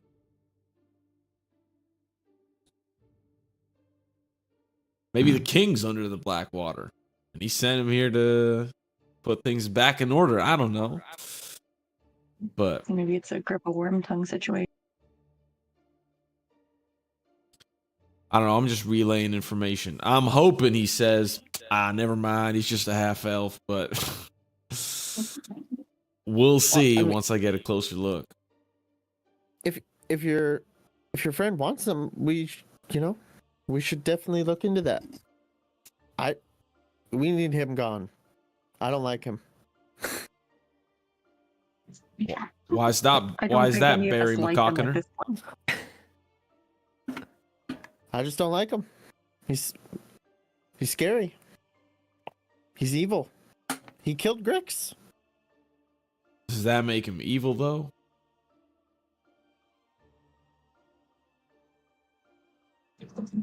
I think less evil and more dangerous. Yeah. Speaking of Grix, sorry to cut the conversation short, but this ship still needs a new name, right? What if we called it the Tides of Chaos? That's fucking heat. That's fucking heat. Yeah, I like that. I like that a lot. That's what got him fucking killed. That's what got him killed. That's how he lived his life. Yeah, Oh shit, that's fucking heat. yeah, we could do that. Well, maybe first order of business would be to get that painted on the ship. Ethan's new character. Where is he? Yeah. We're just gonna aimlessly wander the town for no reason. Okay. Just go into every building, take a quick peek. I will mention, in lieu of wanting to collect this guy and Barry wanting this guy gone, he is powerful. He is very powerful. And obviously, as the head of the guard, he's not going to be easy to just have up and go missing. We haven't been very cerebral about our approach to a lot of our recent encounters. So when we do decide to take this guy head on, we need to have a plan. One that we're not going to stray from, and one that hopefully doesn't get anybody killed. That's a good call. I got a great idea to get us started at least. So maybe I can get a better look and get some more insight. I got to deliver my papers anyway. Maybe I can get as close as possible to see what he's all about, or at least hope my friend can take a look for me. Yeah, he did say that he may call on me for whatever it is he's doing in the town. So there's a chance that I can get close to him too, and maybe can recruit you as help. Maybe all of us as help. I doubt it, but I like your wishful thinking. What are you gonna do about those papers, and what do you think is gonna come of that? Hopefully Anders has something cooked up. I mean, at least I'll have a job. And actually, Peaches, I got you a job too. Anders has made us all fishing merchants. And sometimes these ships go away for weeks at a time. So if we ever need an excuse to get out of town, Anders has us covered. That's perfect. We just need to, pay our dues every now and then, catch a couple fish. Bring back some fish, yes. Yeah, make it look like we're working for King Scotty. I mean, technically, I've always been working for him, but it's definitely going to be weird moving from underground to on the sea.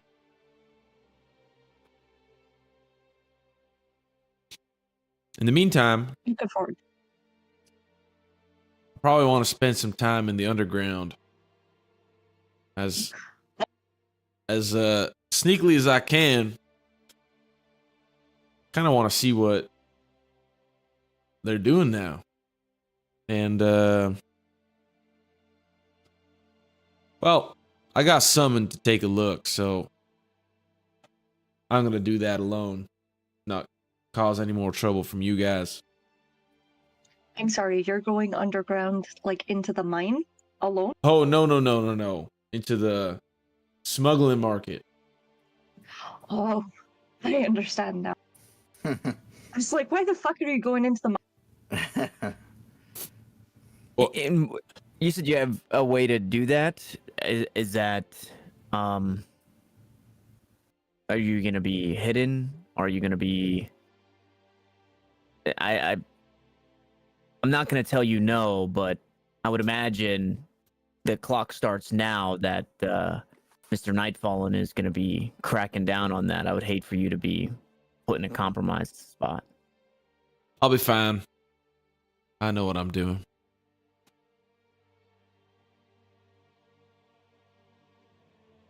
Very well. Well, if that's the case, then I guess for now it's kind of just a waiting game. We'll see what Mr. Nightfallen needs from us, if anything. You can work on getting those papers done. Barry and Peaches, if you guys don't have anything, maybe we can look to scrounge up some paint and get the Tides of Chaos here tuned up nicely. I can do that.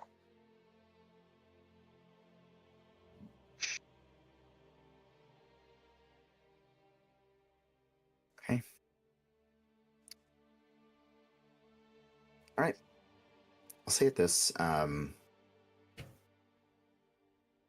me take a look. Where is that here? Just gotta check. Can I get Wyatt and Cade to please slip me some perception checks real quick? Yeah. Yo! Good dog. Natural 20? Natural. It's dirty. It's dirty. Oh, it's a dirty 20? Ooh, It's we like a dirty. dirty 20, anyways. You said perception? Listen, I'm Yep. I'm a pirate. Come on, nothing clean about it. 8. Now I know you're randomly placed on this ship, but I'm gonna use the position on the ship to make the call as to who gets this check. I can't see shit. Sorry. Oh, really? Yeah, I'm grayed out. I have a dim vision. I can see where dim light is. Wyatt, as you're kind of chilling there, having this conversation, you start kind of looking around. Everybody's thinking about doing their own thing. You see the distinct shape and long hair of a certain captain that you know just casually walking down the street, right in front Long of you. hair or long ass? He's fully clothed, but you know that long ass is underneath. So, Cade? Forgot about him. Yeah. That's long ass down the street. Look. That's fucking long ass. He's probably trying to split now that Gellen's gone. Does he look like he's I don't know running? that ass anymore. Not running. He doesn't want to be, he doesn't want to pull attention to himself, I'm sure. Is he coming towards us or like is he just chilling? He's just like walking right in front of your ship. He's just walking up north from Gellen's. Just walking up north. How far away would you say he is from us? It's a good distance, like maybe 120 feet. Fuck! Okay. Can I get off the ship and start like trying to trail him incognito? Sure. I want to get within 30 feet of range. Okay. Find dim light. Can I walk in front of him, casting a shadow on him? So you guys, obviously Feyorn and Peaches, like you see them kind of scrambling off the ship. Yeah, if Wyatt is trying to go sneaky, I'll let him do his thing. I would like to follow, but I will do it even further behind to not draw attention to Wyatt being sneaky. Okay. Actually, before I leave the ship, I'll just Peaches. Follow me in the sky. Try to be sneaky. And then I'll just get off the ship without her having a chance to respond. Feyorn, fuck you, dude. I'll tell Mr. Barry that we see Captain Longass, and we're gonna trail him. Instead of flying in the sky, I'm gonna cast invisibility on myself and follow. Okay. I'll Okay. follow my arcade. Okay. So, you see that he just kind of walks up past your ship. Actually, I need 30 seconds. I realize I need to look at something here. Just give me 1 sec. Disintegrate. Fucking, it's always disintegrate. Fuck. I can't do that. I can't do the bit. Is Wyatt trying to be sneaky? Yeah. Yes. Casting at 3rd level, I'm just gonna cast it on myself and him because I can cast it on multiple people. Oh, nice. Nice. Jeez. Nice. It's like start walking. I'm like, Where did you go? where am Dim I? light, guys. Dim light. Like, yeah, bro, this spell OP shit, dude. No fucking dim. Okay. Okay. So he makes his way up. And actually doesn't get that far.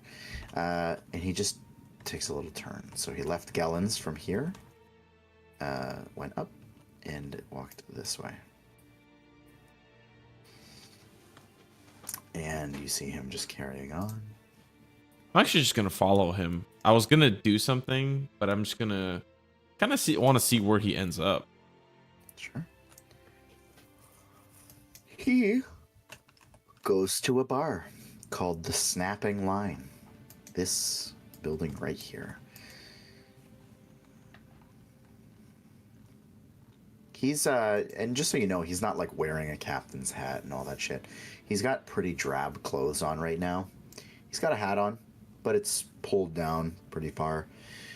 Just like almost looks like a toque, but it's really just like a raggedy kind of cloth hat. And his hair is disheveled and dirty. And he makes his way into the tavern, where if you continue to follow him, you see he goes right up to the bar, which is run by somebody named Hannah, young lady. Be a MILF? Not yet. She will be one day. Oh, And even though you're used to the sea, the smell of fish that emanates from the walls of this place is quite powerful. And they too sell a specialized wine made from fermented crab claws called claw wine. And it is horrendous for most people, but the more you drink it, the more you get a taste for it. And that seems to be the very thing that the captain orders. And he goes and finds a seat in the corner. He just sits by himself.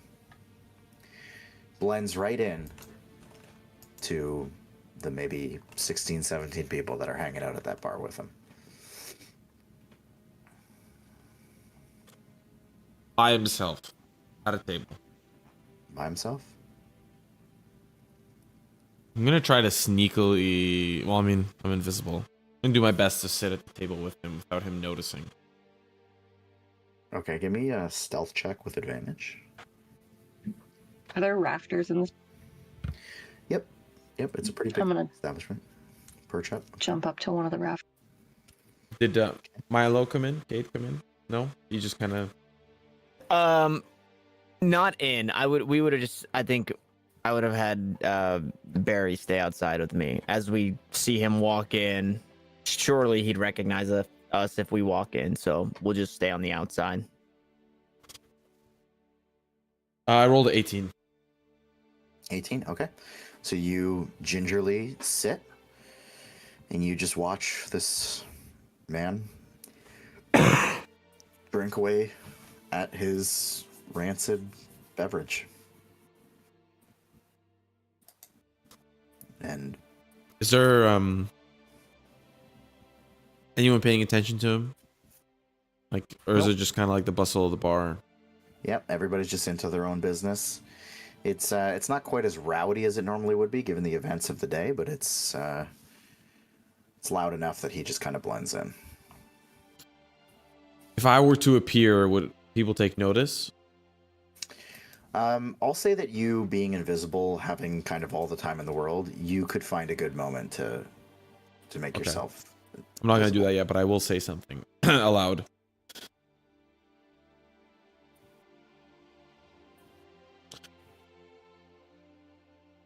Pretty rough now that Gillen's dead, huh? Best friend gone. Things must be rough for you. And he like jerks up.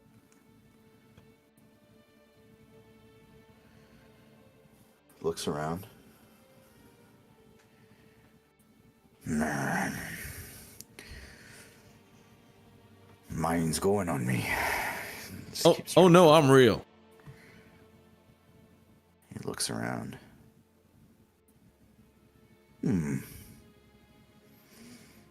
Real you are then. And he dips his fingers in his beer and he just starts like flicking it at the other chairs at his table until he hits you with a couple of drops.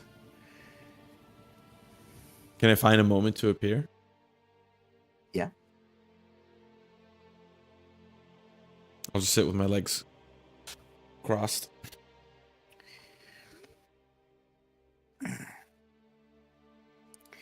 Before you go trying to turn me in, no one's gonna believe you that I just showed up after a few days.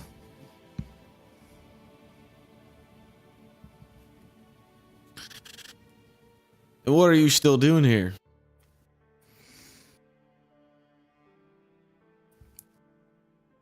What business is that of yours?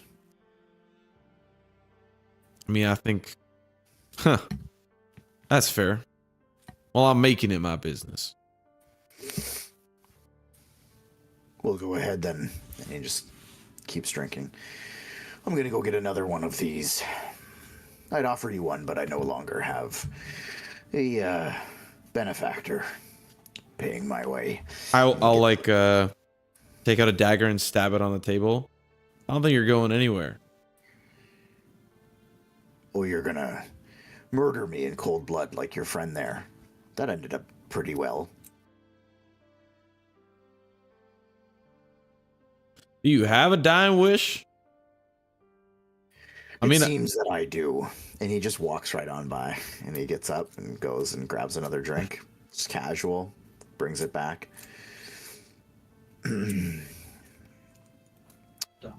Peach is gonna poop on his shoulder. Oh, it's like a No. full-size shit. I thought it would come out like a seagull. What the hell?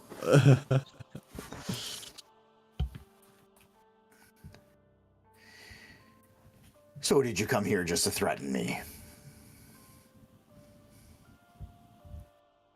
Not really. Genuinely, I just want answers. Well, given that I no longer have access to an unlimited wealth, you may very well pay for those answers. Though I can't guarantee the quality.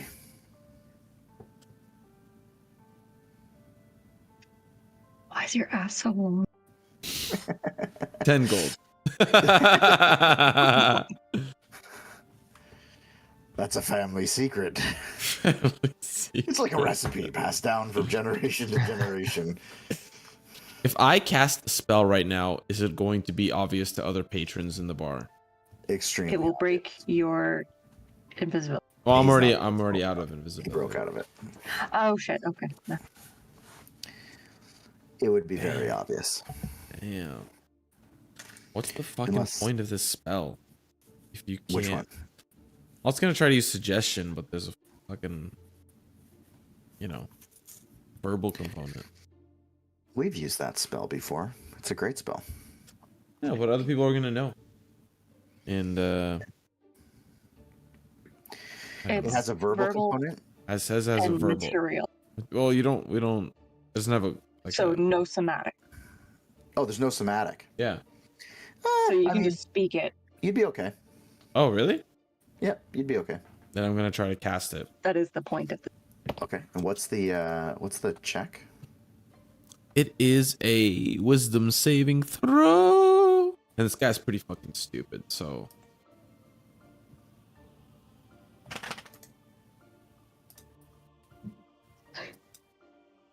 There you go. Wow. Love that for us. Nice. What's your suggestion?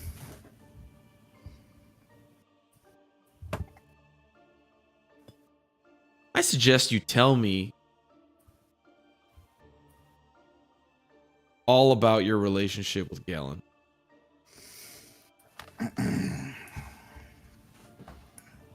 You see him kind of like reeling, and he just like rolls his eyes, and then it's almost like his mouth just speaks for him. It's almost like just operating on a different frequency than his brain.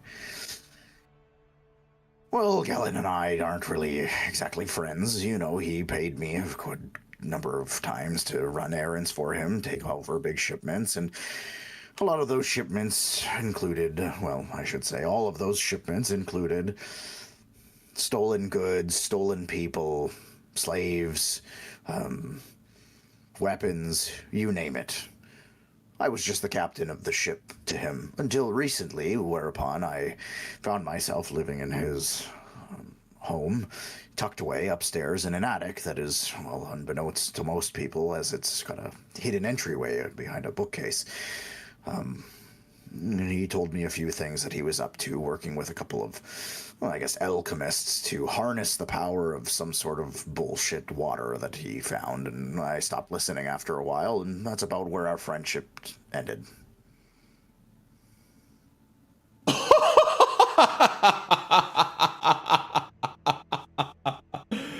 Oh so well. my god. I mean, I would ask you for gold for that one. But you're kind of an asshole for doing that. Can you tell me a little bit more about this water? I know you said you stopped listening, but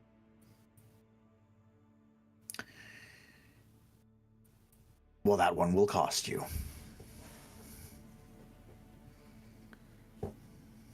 how much? Whatever you deem fair. Bear in mind, I'm used to making hundreds of gold per shipment.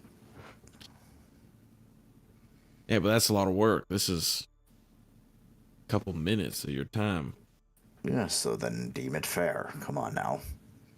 I'll just roll a gold coin across the table.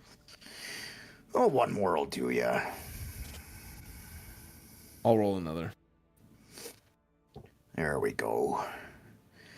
There's Don't some, negotiate with long asses. some,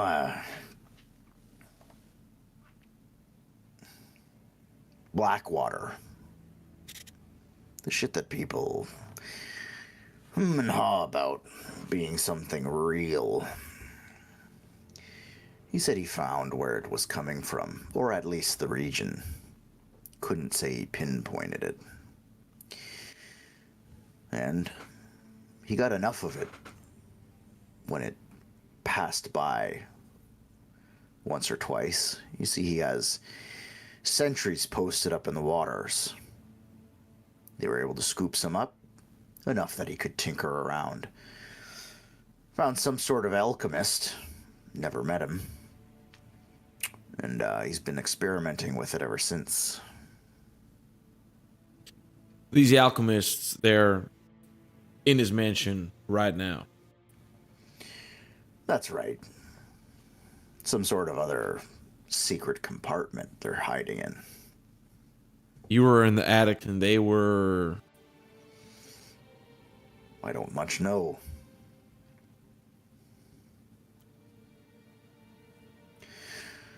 Oh, it may please you to know there was someone else up there, though he was being held against his will. Would you like to know who that is? I think he's blue and he sings Dabba Dee Dabba Da. Is that right? Well, I can neither confirm nor deny that with such an empty hand on this table. I'll roll another gold coin. I think that's enough. I can confirm indeed.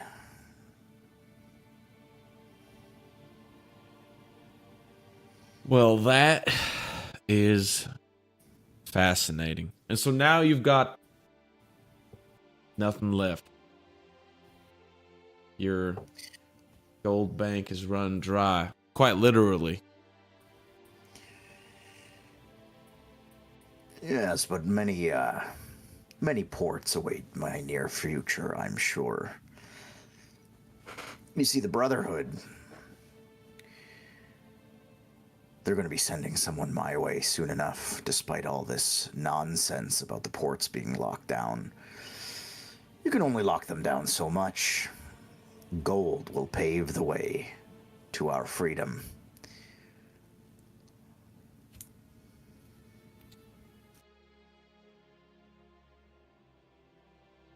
I'll roll another gold coin across the table.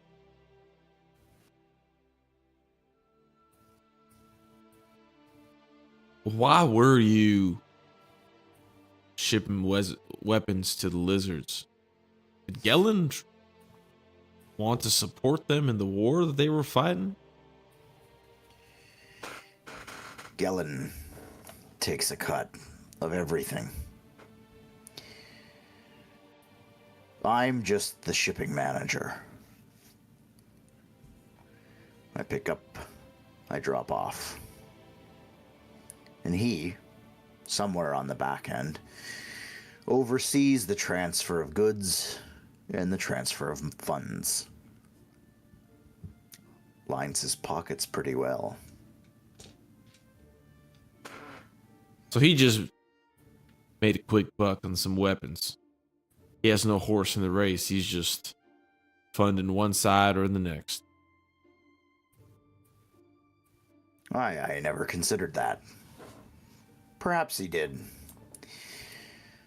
But from what I understood from that Aukus fella, those lizard folk, they had a pretty mean war on their hands.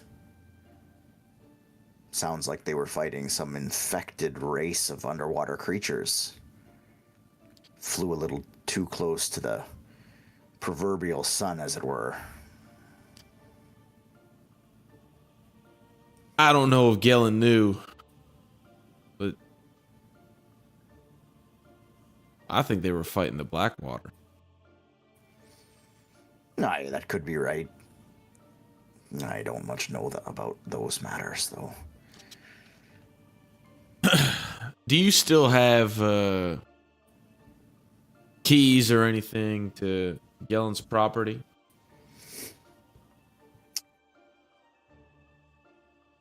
Just to the front door. You don't need a key to get where I stay. What I do have is the real key to navigating that mansion. See, even though he's dead, he doesn't like the idea of people sifting through his belongings. And so every room along the way, when he's out,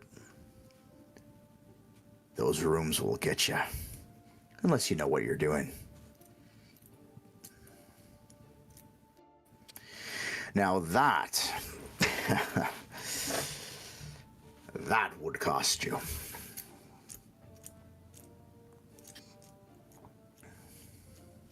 How much? Well, it's going to take quite a bit to get me on one of those ships incoming. Prove my worth to the Brotherhood again. I'd say 50 to start.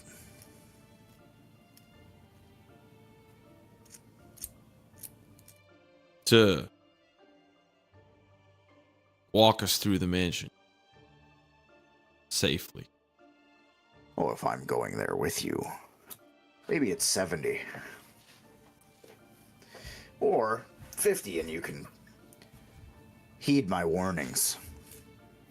try to do it on your own.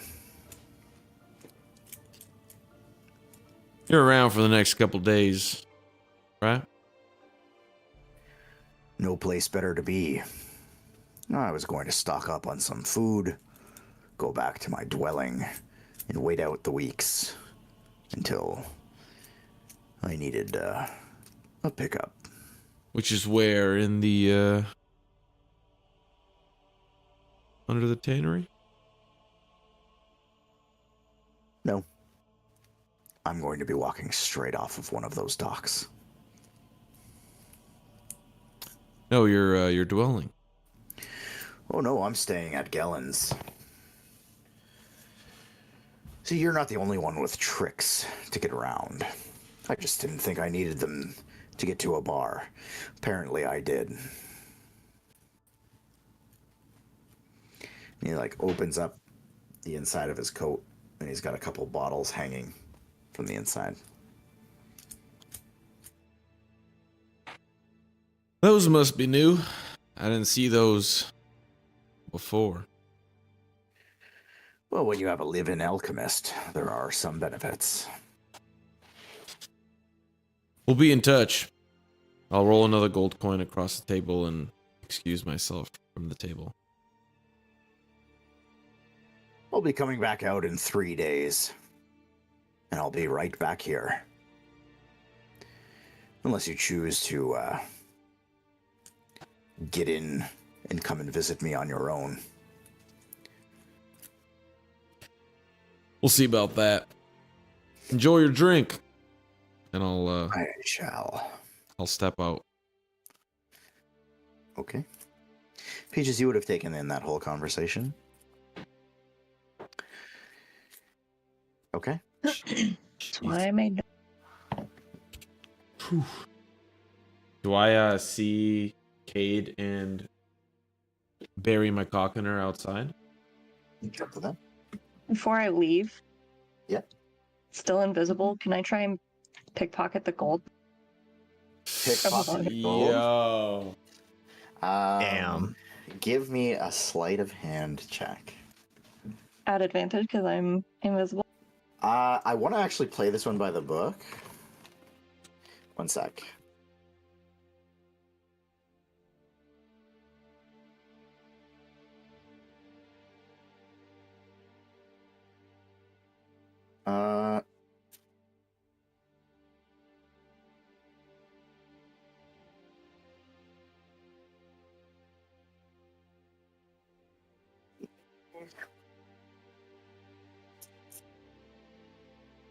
I'm gonna make you straight roll it. It doesn't. Come on. I'm invisible. I know. Actually, you know what? I'm gonna say he's been drinking. I'll give it to you. The combination of the two, I'll give it to you. I really don't want it, but I'm gonna. What do we got? A 16? 6. Okay. I'll say that. Versus his passive. I'll say that he. Well, you definitely passed that. So I'll say that he's kind of like still playing with a couple of the coins, but you're able to steal 3 coins back out of his that he pocketed away. Okay. Okay. You can. I'm gonna leave. Yeah, no problem. Okay. And I don't care about people noticing. I'm just gonna walk right out the door. Okay. Like, did you take off your invisibility? No, but it's just a door opening and closing on itself. Oh, I see. Okay, fair enough. So you guys make your way out. You see Dr. McCockiner and Cade chilling. I'll What? I'll head straight to them. When I walk out, I'll go up to them and say, "Hey, Wyatt, here's your gold back." Give him the 3. Oh, thank you. Well, I guess that ended up being free. We have a lot to discuss, and preferably not here.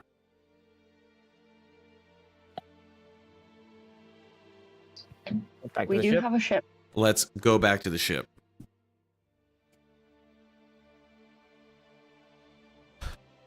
Well, folks, I'll kind of just reiterate a lot of that conversation. There's a lot to unpack about the Galen Mansion.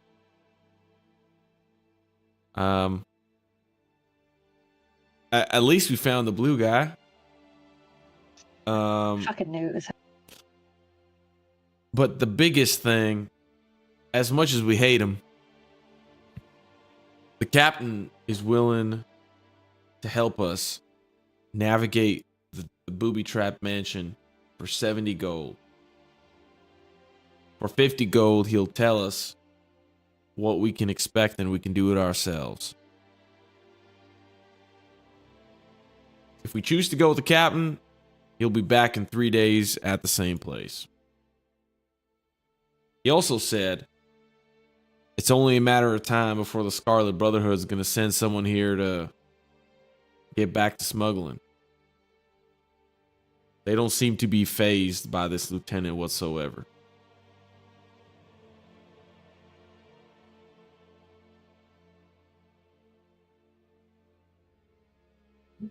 I'll pitch in for the gold. And the most important thing is that, yes, Gellin is behind the black water. No shit. I don't think we They knew were that. gonna hang him for it. We did. What are you talking about? I listened to them poison Grix. And then he coughed up black water. But the thing is he's sorry. Yes, he's behind it. But he didn't know what it was at first. Which means he's not actually behind the black water. He just found it. True. And he started using it on people. Which, god damn it, I forgot to hum the tune. I'm near the captain, but we could do that ourselves later if we need to. Yeah, probably not best to do that in a crowded. It might also look best if we go with the captain. If people are seeing him come in and out of Gellin's place, then maybe it'll look less conspicuous if we go in with him versus without him. Yeah, we'll have to play it by Could try ear. to charm. Sorry. Could try to charm him. We could do that. We could do that. Yeah, maybe that'll work. Maybe it won't. Can't do it today, but I could do it. Well, actually, I could do it if we rested a little bit. I mean, I could do it today, but I don't know. I'm not. Game plan. Yeah, I guess one of my worries would be if we do wait 3 days from now, could the guard confiscate the mansion and strip it down head to toe? Seems like something the lieutenant would do. I was thinking that. Good point.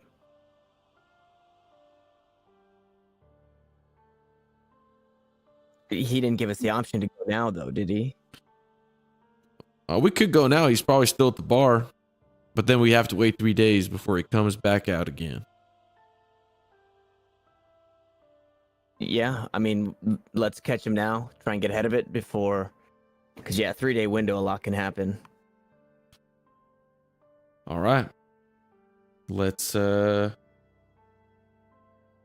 get him. Okay.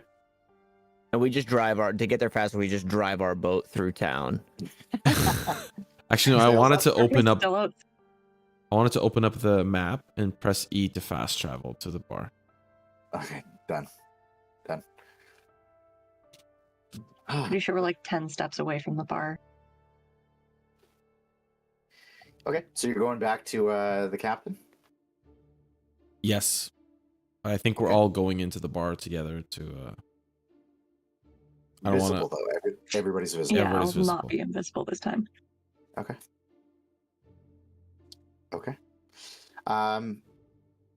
So you make your way in. You get a couple of looks. People obviously recognize you guys as somebody who lost their friend. Some of them kind of like pat you on the back and give you kind of like a, "You're gonna be okay." Is this the same bar that they got attacked at by those dwarves? No. Okay.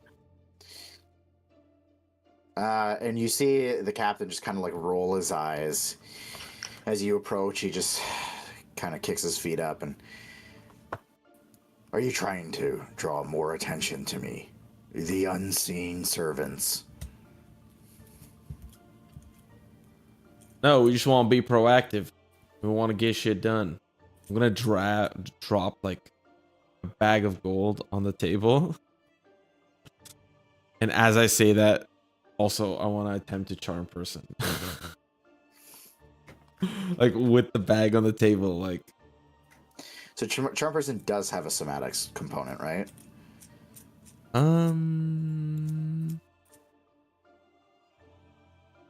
Yeah. Yeah.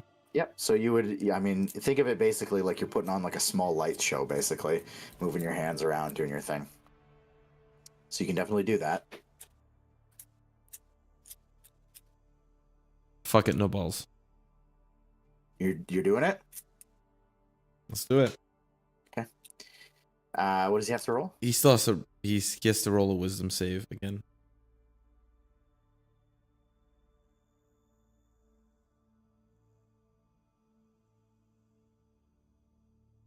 Oh.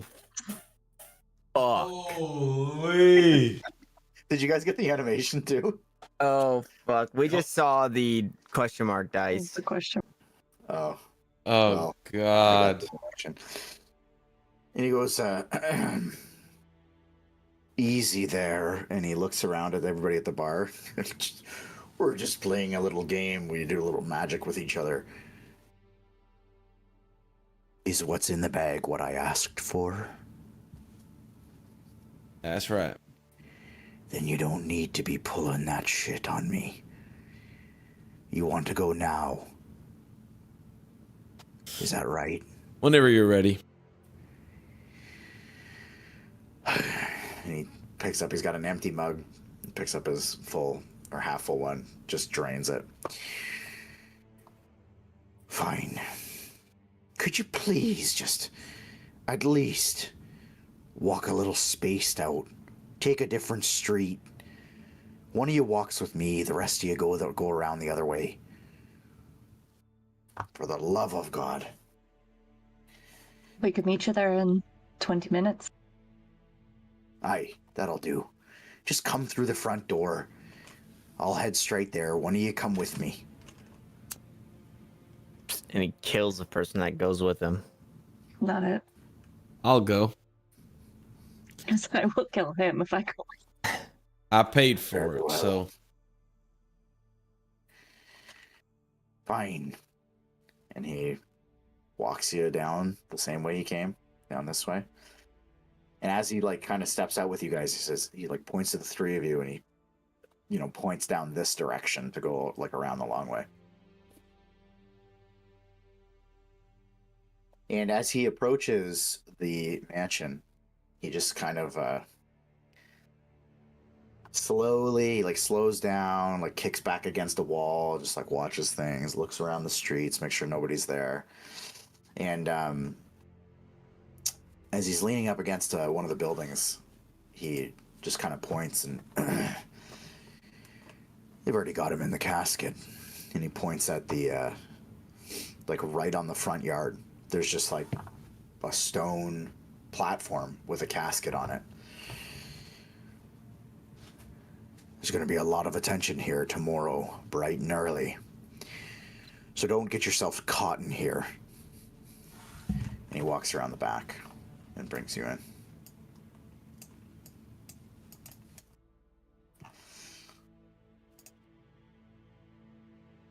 So now I have to figure all this out.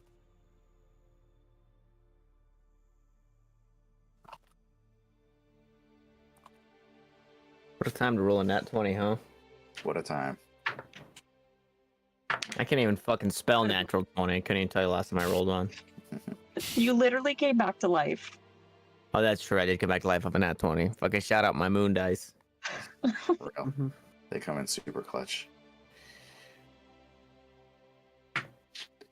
Okay.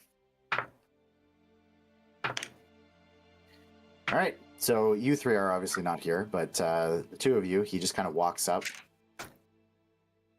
opens the door, shuts it, and he says, "Stay there. We're just going to wait. No sudden moves. None of that."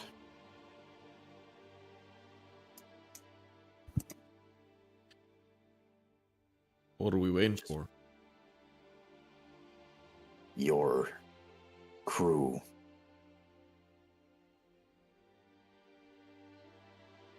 All right. We're gonna wait 20 minutes. Real life. No. I just had to get something else. I'm just making sure something's working. Just 1 second. Sorry. Sorry, guys. What the fuck, Tanner? We're all dead. Okay. The rest of you come walking down the pathway, coming from this direction here, and coming out from around the corner is a relatively slim red dragonborn wearing an eye patch. He's got chainmail peeking out from his collar. He's carrying a mace. He's got a blue shield with a dragon's head on it. And he's holding a rolled up newspaper in his hands. And he looks up at you. And then he just starts directly walking straight at you. At me. No, the other three. Outside.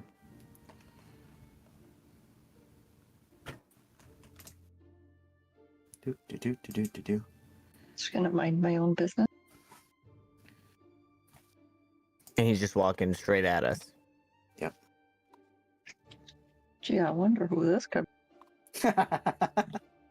Oi! You three. You wouldn't happen to be the unseen servants, Wow. would yas? Wow. Wow. Tonight- Coming on strong. That messed up my act. I'm asking. So, are you the unseen servants?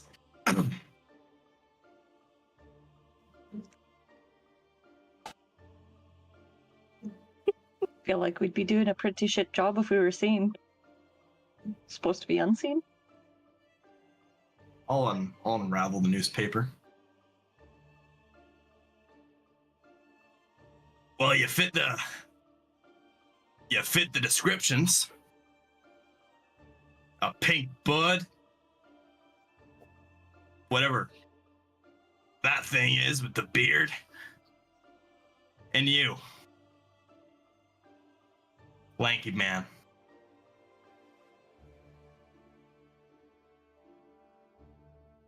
Am I like much lankier than than he is? Not really. No. Okay. Okay, yeah. Did you want an autograph or something? Cheeky bugger. I am so lost. Listen, let me. I gotta dial in the accent. I wasn't prepared for it. Okay, listen. Bear with me. You knew my brother. AUKUS? Aye. That's a pretty good tie-in. I want to know where he's at. Oh my god, my accent. I'm so sorry. It's fucking all over the place. I am so. You're good, bro. We'll figure it It out. takes time, don't worry. Oh fuck, I'm so sorry. It's such a Just keep Go practicing. Australian. wrong choice for an accent. yeah, you really laid it on thick. Gravel, little Australian, little bit of the Bronx. little bit of speech impediment. Do the Boston rat accent. The one we turned into beer. Oh man, Uh, I want to know where he's at. there we go. That's my boy. I was told he was on a ship known as the Sea Ghost. Well, your name, the Unseen Servant, seemed to be tied in with that ship.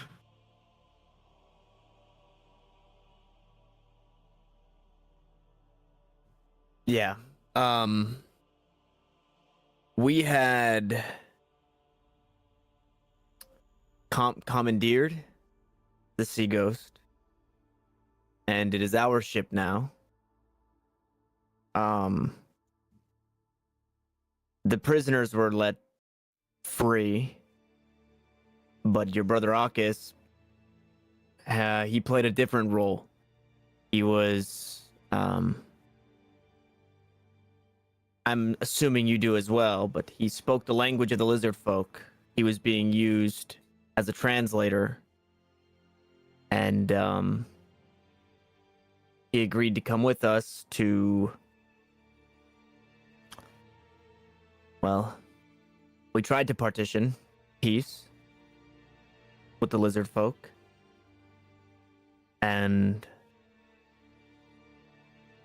the last we had seen, your brother was in critical condition, and we were told it would take a lot to keep him alive.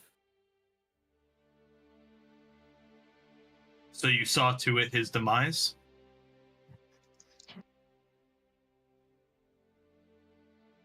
I mean, we were all pretty fucked up. He Yeah. joined us as a friend. I'm just gonna interject super quick. As you're standing outside of this house, people are starting to like walk by and notice you standing in the street. Oh. Sorry, carry on. I didn't want to cut you off, but I had to jam that in. He said, Can we talk somewhere private about? Yeah, is there somewhere that's not inside Gellen's house to talk privately? More privately? I mean, you could jam into that alleyway. This alleyway here? The one up The up top. top there. Oh, up top, up here. Okay, sure. Let's get out of the street so that way we don't draw too much attention. As Peaches said, we were all pretty banged up. It was, and his fate is still uncertain. Unfortunately, we didn't have the time or the resources to stick around. Things were getting pretty dicey with the lizard folk. But it was of his own volition that he wished to join us to go speak with the lizard folk. I tried to many times give him the option to go his way and that he owed us nothing. But he chose to come with us to try and seek the peace that we were looking to get with the lizard folk. There's a chance that he is still alive. We would, well, you would, your best bet would be finding him with the lizard folk. So you found him on this ship? Yes.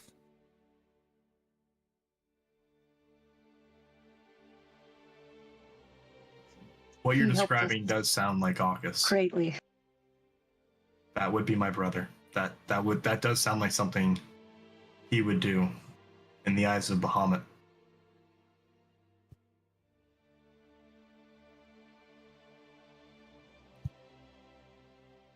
Who captured him? Was it the lizard folk? Do you mean originally? Or Who captured him and put him on that boat?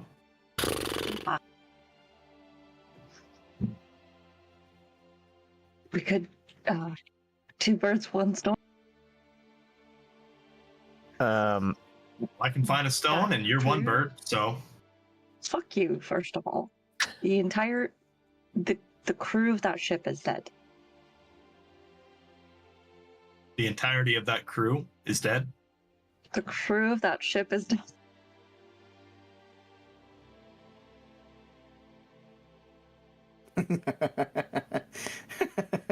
And you saw to that? Technically not us. We were trying to put them in prison. It was a whole thing.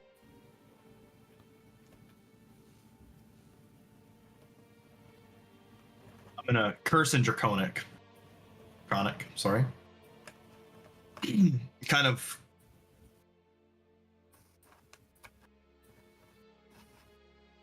puff. A little bit of smoke comes out of my nostrils. Babe Nation. Where can I find these lizard folk? Is there any way to draw something up for our friend here? And send him on his way to never be seen again. You're asking me? Yeah, is there like, could we draw something up? Hey, this is where we're at in Saltmarsh. Fucking go over here. Yeah. You gotta play dodgeball with the frogs. Yeah, dodgeball with the frogs, become their leader, ride them into battle. So I'll start like sketching something up. I'm gonna stop you. You guys seem like adventurers. Much like myself, before I had to unfortunately take the adventure, make it to this backwater town. How much gold would I have to pay you to be my guide to this lizard folk village? How much you got? Lair? I'll like reach inside my pouch. Enough to pay you. Just the starting gold amount.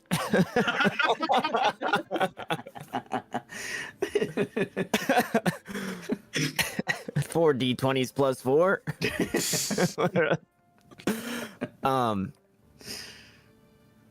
Before we accept your gold, unfortunately, we don't own the title adventurer right now. I don't know if you've been following the happenings here in Saltmarsh, but there's been a ban on adventuring, and for our group specifically, we've been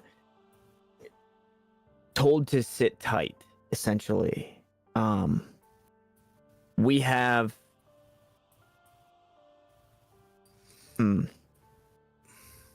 I would love nothing more than to not only know that Akkus is alive, but to help you find your brother. But right now, without setting off alarms, we're not quite at liberty to make that journey. It would take some convincing, I'm sure, and we'd have to speak with our people to know if that is a possibility. But it is something we would be willing to do, given the time and capability. Absolutely. Now this ban on adventuring, was that from that limp dick that did that public execution? Yeah, that Not too long fucking ago? cocksucker motherfucker. Yeah, that fucking mama's boy bitch ass. Yeah. I was present during, well, I guess all three executions that took place.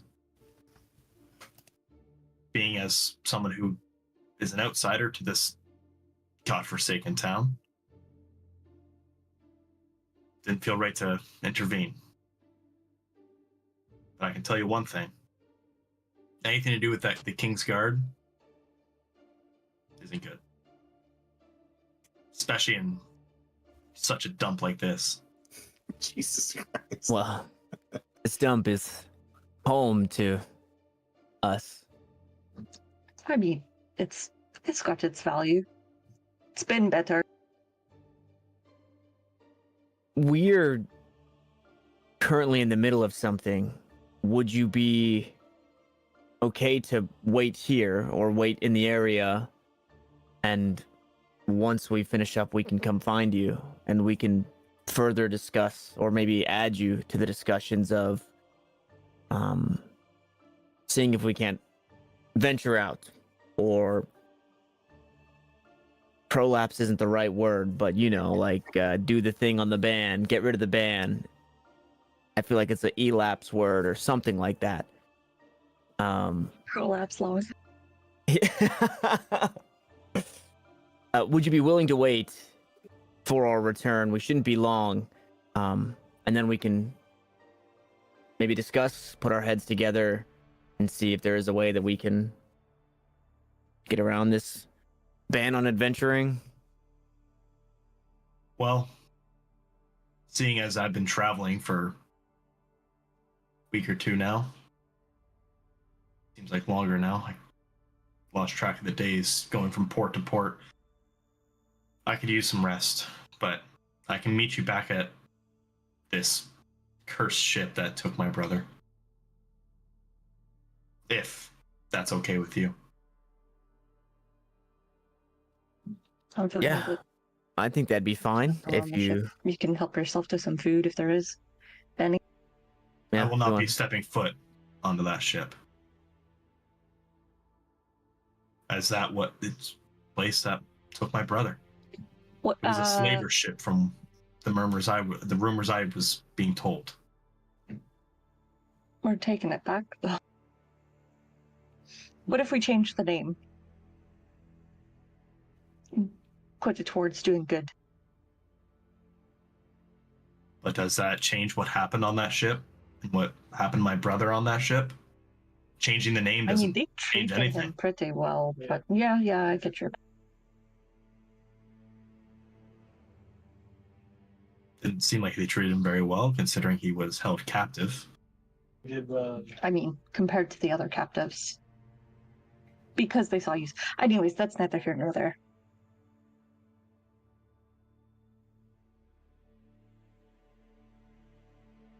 Well, I guess I'll see you at your ship. Yeah. If it's What? still there when you return, that is.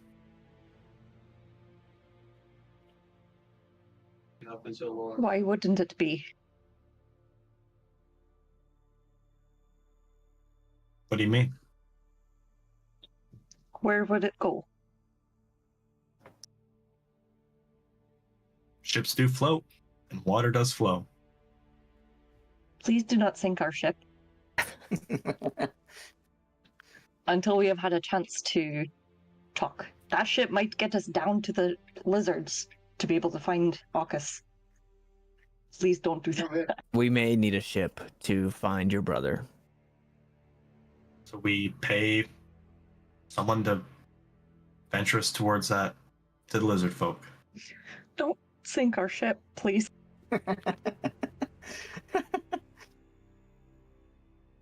You go about your business, and I'm gonna go find a warm bed, cold beer. And a ship to sink. Like a corkscrew or Shut up something. there. And our new friend with strong convictions. What was your name? I didn't give it. Would you? Yes, please give us your name.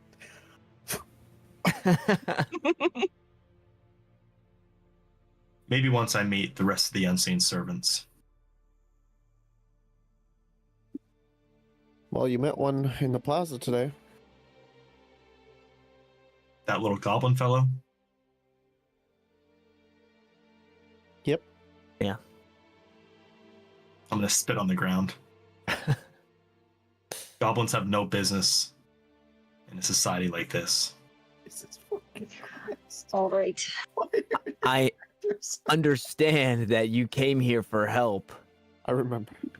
and I'm not sure if you're looking for trouble, but if you continue to speak freely and not mind your tongue, you're gonna find trouble. Don't speak ill of the dead, let alone one of the servants. You came to us for help, friend. So if you wish to keep that I'm honorable, not, I'm not your friend, bud. Let's not start that. Oh my God. you best get some rest. I think the lack of sleep is wearing on you, and we'll see you at the ship in the morning. Tanner, keep the stone away from him. I'll see you at the ship then. Praise be to Bahamut. And I will turn around and walk away. Bahamut or Baphomet? Did your friends get lost? You told us 20 minutes. Listen, fuck if I know. It's not like it's a hard place to find. It's the biggest goddamn house in the whole town. We left the door open. Maybe they got into a political argument. Good God. You just walk out. We're just teabagging Gillen's body. Yeah, once the dragon born leaves, we can like peek out, see what the volume is like on the street, and then make our way in. It's pretty quiet. It's pretty Okay. All right, you guys can walk your way over to the front there. I'll crack the door for you. Wait, you cracked the wrong door. It's this door over here. Who opened this door? Fucking none of your business. You This is, opened it. this is the front door. Yeah, he said he'd crack the door open, and he opened that door. Oh shit. Oh, my scene was all fucked up. Okay, it's about goddamn time. Sorry, we ran into a You'll never fan. guess who we just met. I don't care. I'm not being paid overtime. What do you want to see? And I'll take you there. Well, let's start with that elf. Oceanus. Right. Up with me. He's alive, correct? Yes, he's fine. Go up the left path only. What's on the right path? Just listen. And he walks across this little walkway, cracks his door. Oh, Wait, are we going in or up the Up stairs. the stairs. Up the stairs. fucked me up? I went to Just don't touch any of the armors. Understand? Roger. Don't step on the carpet. And in here, you're fine. Cade's just chilling downstairs. Okay, we're gonna have to drag ourselves in here. All right. Or find an oh, angle. fuck. Christ, there you go. And then he walks up, pulls out one of the books, and slides the entire bookshelf. It's up here. No light here. There's no light. Can't see nothing. Unless, oh, I guess he's not supposed to be here. I think there's no light up. I can see all of you. And he comes up here and he goes, he sleeps a lot. And he just pulls back the sheet on this bed over here. And there, still sleeping despite the disruption, is your pal, Oceanus. Oceanus took me by the hand, went me to the land. Can I like Okay. Fucking Christ. shake him awake? Yeah, I don't know where to go. Sorry, I'm lost. I know, I'm getting you. I've been drinking hella water, team. I'm so sorry. I'm like, had to urinate. Yeah, you can shake him up. Huh? Oh. Oh. And he like looks around. Oh. And he sees nameless, and he just Barry. Barry. That's right. I remembered. Hey. Oh man. Glad to see you guys. What's cooking? Smells like farts in here. I know. Dude, I just keep farting. I don't know what it is. Something in the food. All food, you know? Is he like chained up? Nope. What? He's just hanging out. Do you want to leave? Yeah, definitely. I'm like a prisoner.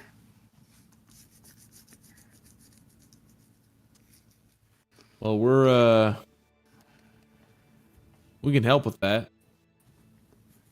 We're just kind of we're exploring things around here.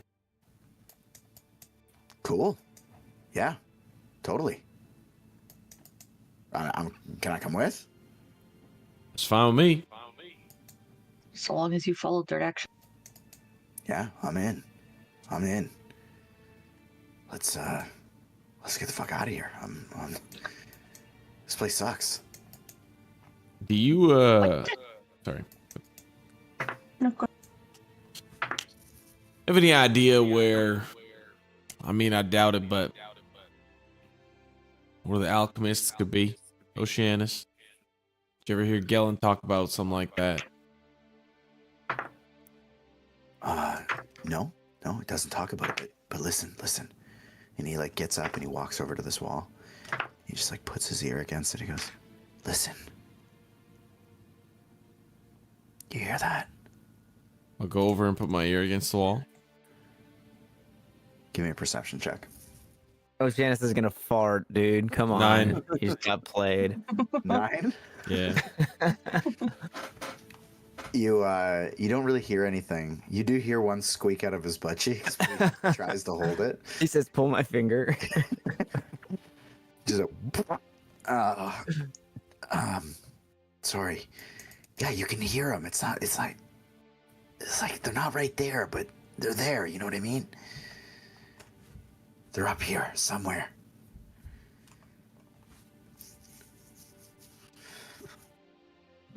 Is it- Alchemists? There's someone's up here. You don't hear that? Come on, get on the wall. I'll go to the wall. Can I listen on the wall? Oh, no. He farts as you approach. I'm also gonna listen. It's a blue gas. Percepciones? Yeah, anyone doing it's perception. Dude, I got a 10. 10? Oh my god, you guys suck. My perception is Yeah. cum, dude. Do we do it with advantage because he told us what to listen? What the fuck is wrong with you? What? Doctor, you hear you do hear a little bit of rumbling going on. You hear you think you hear chains moving around, and you hear just like talking, but it's distant. Somebody's got to hear that, man. Wow. I hear it all the time. Is there like a door or any like creases or holes or on this wall? I'll keep your perception check alive and well, and I'll say that as you scan the wall, you don't see anything like that. There's somebody on the other side of this wall. I can hear them talking.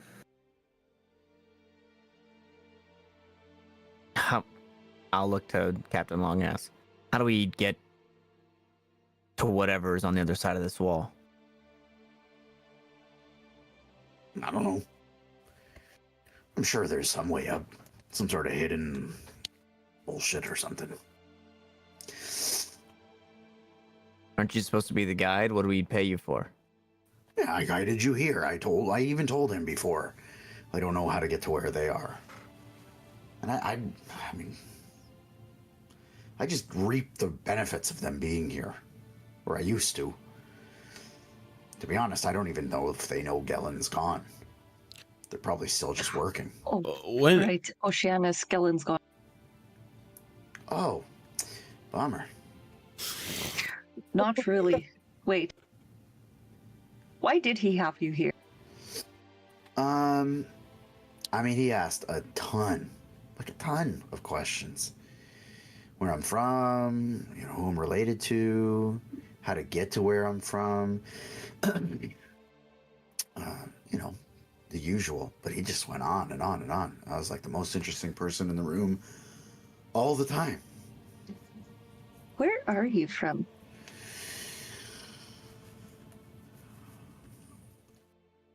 Underwater. Oh shit. A city What's the name of underwater? your town. What are you, Gellin? Nah, he's dead, man. Yeah. Long ass. How did the?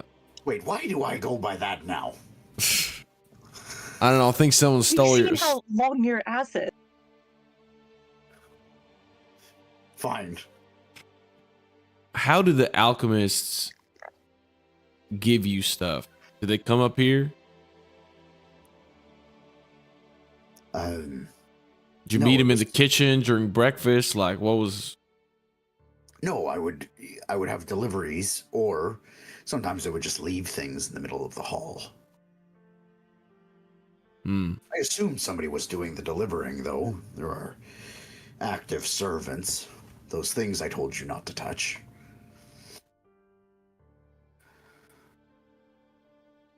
So if you wanted a delivery right now, would that be difficult for you to procreate? Well, I don't ask. My last delivery was yesterday, and I suspect that I'm not going to be getting much more. What do they deliver? Things I need. Potions. Drinks. Excesses. So for us to traverse the rest of this mansion, don't touch the carpets, don't touch the armor. Is there anything else we need to be aware of? Left side of the staircases only. Hmm. Oh, and don't go in the main hall, the banquet hall. You're just better off staying away from that area. That's the real death trap. Are there any bookshelves with book levers? I don't know. I don't go over there much. What about pictures with eyes that are constantly looking back and forth? I don't much mind the pictures, so perhaps. Okay. Anyways, if you're going to be doing this on your own, I will not be joining you. I don't explore that side of the house, and I have food to obtain. Cap, before you go, the dragon folk that you had on your ship, he was the one translating for the lizard folk, or the dragonborn rather. Where'd you get him?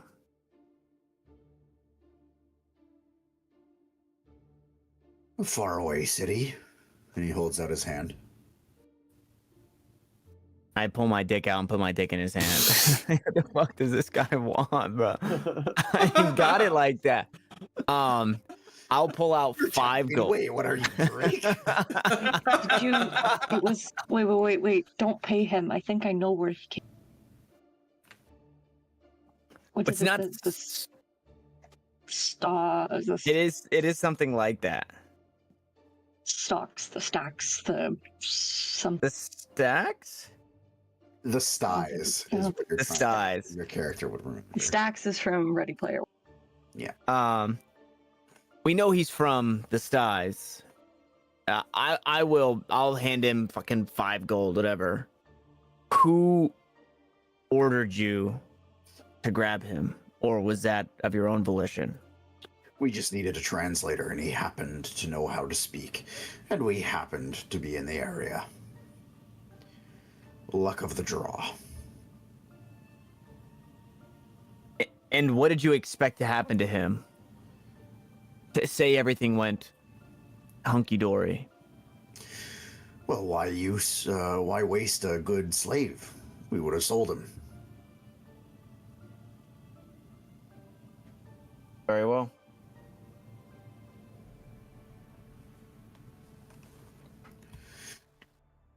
Best of luck, I'm leaving. Don't let the door hit you on your big, long ass on the way out. It's not that long. Dude, your tramp stamps at your.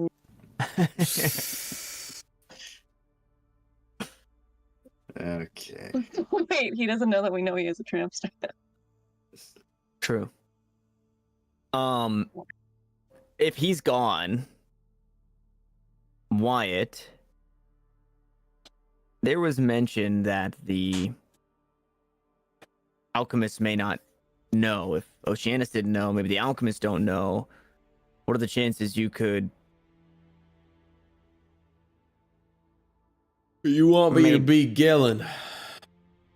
And maybe you could just make an appearance with the alchemists, and you'd probably get more information that way. Could find his room and put on his clothes. Yeah, Just a thought. I like that. We could do that. You want me to do it now? Do we need? Could you take the clothes off of his body in his casket? I think we're better off in trying to his find his house. room. I just thought Casket is outside. I just thought that, it's more dangerous to keep searching through rooms. But I get it. I'm there. I don't think his room would be booby trapped. The path to it. Hey, let's find his room. Don't know. Don't step on the carpet. Don't go.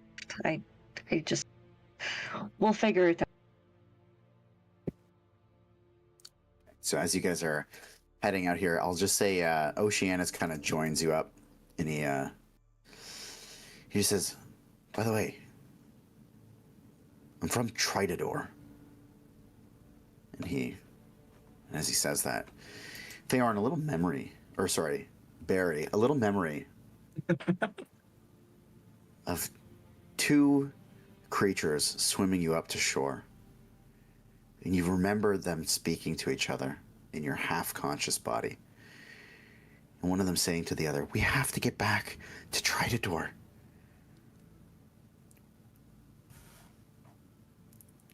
And then we're going to call the session right there. No, fuck off.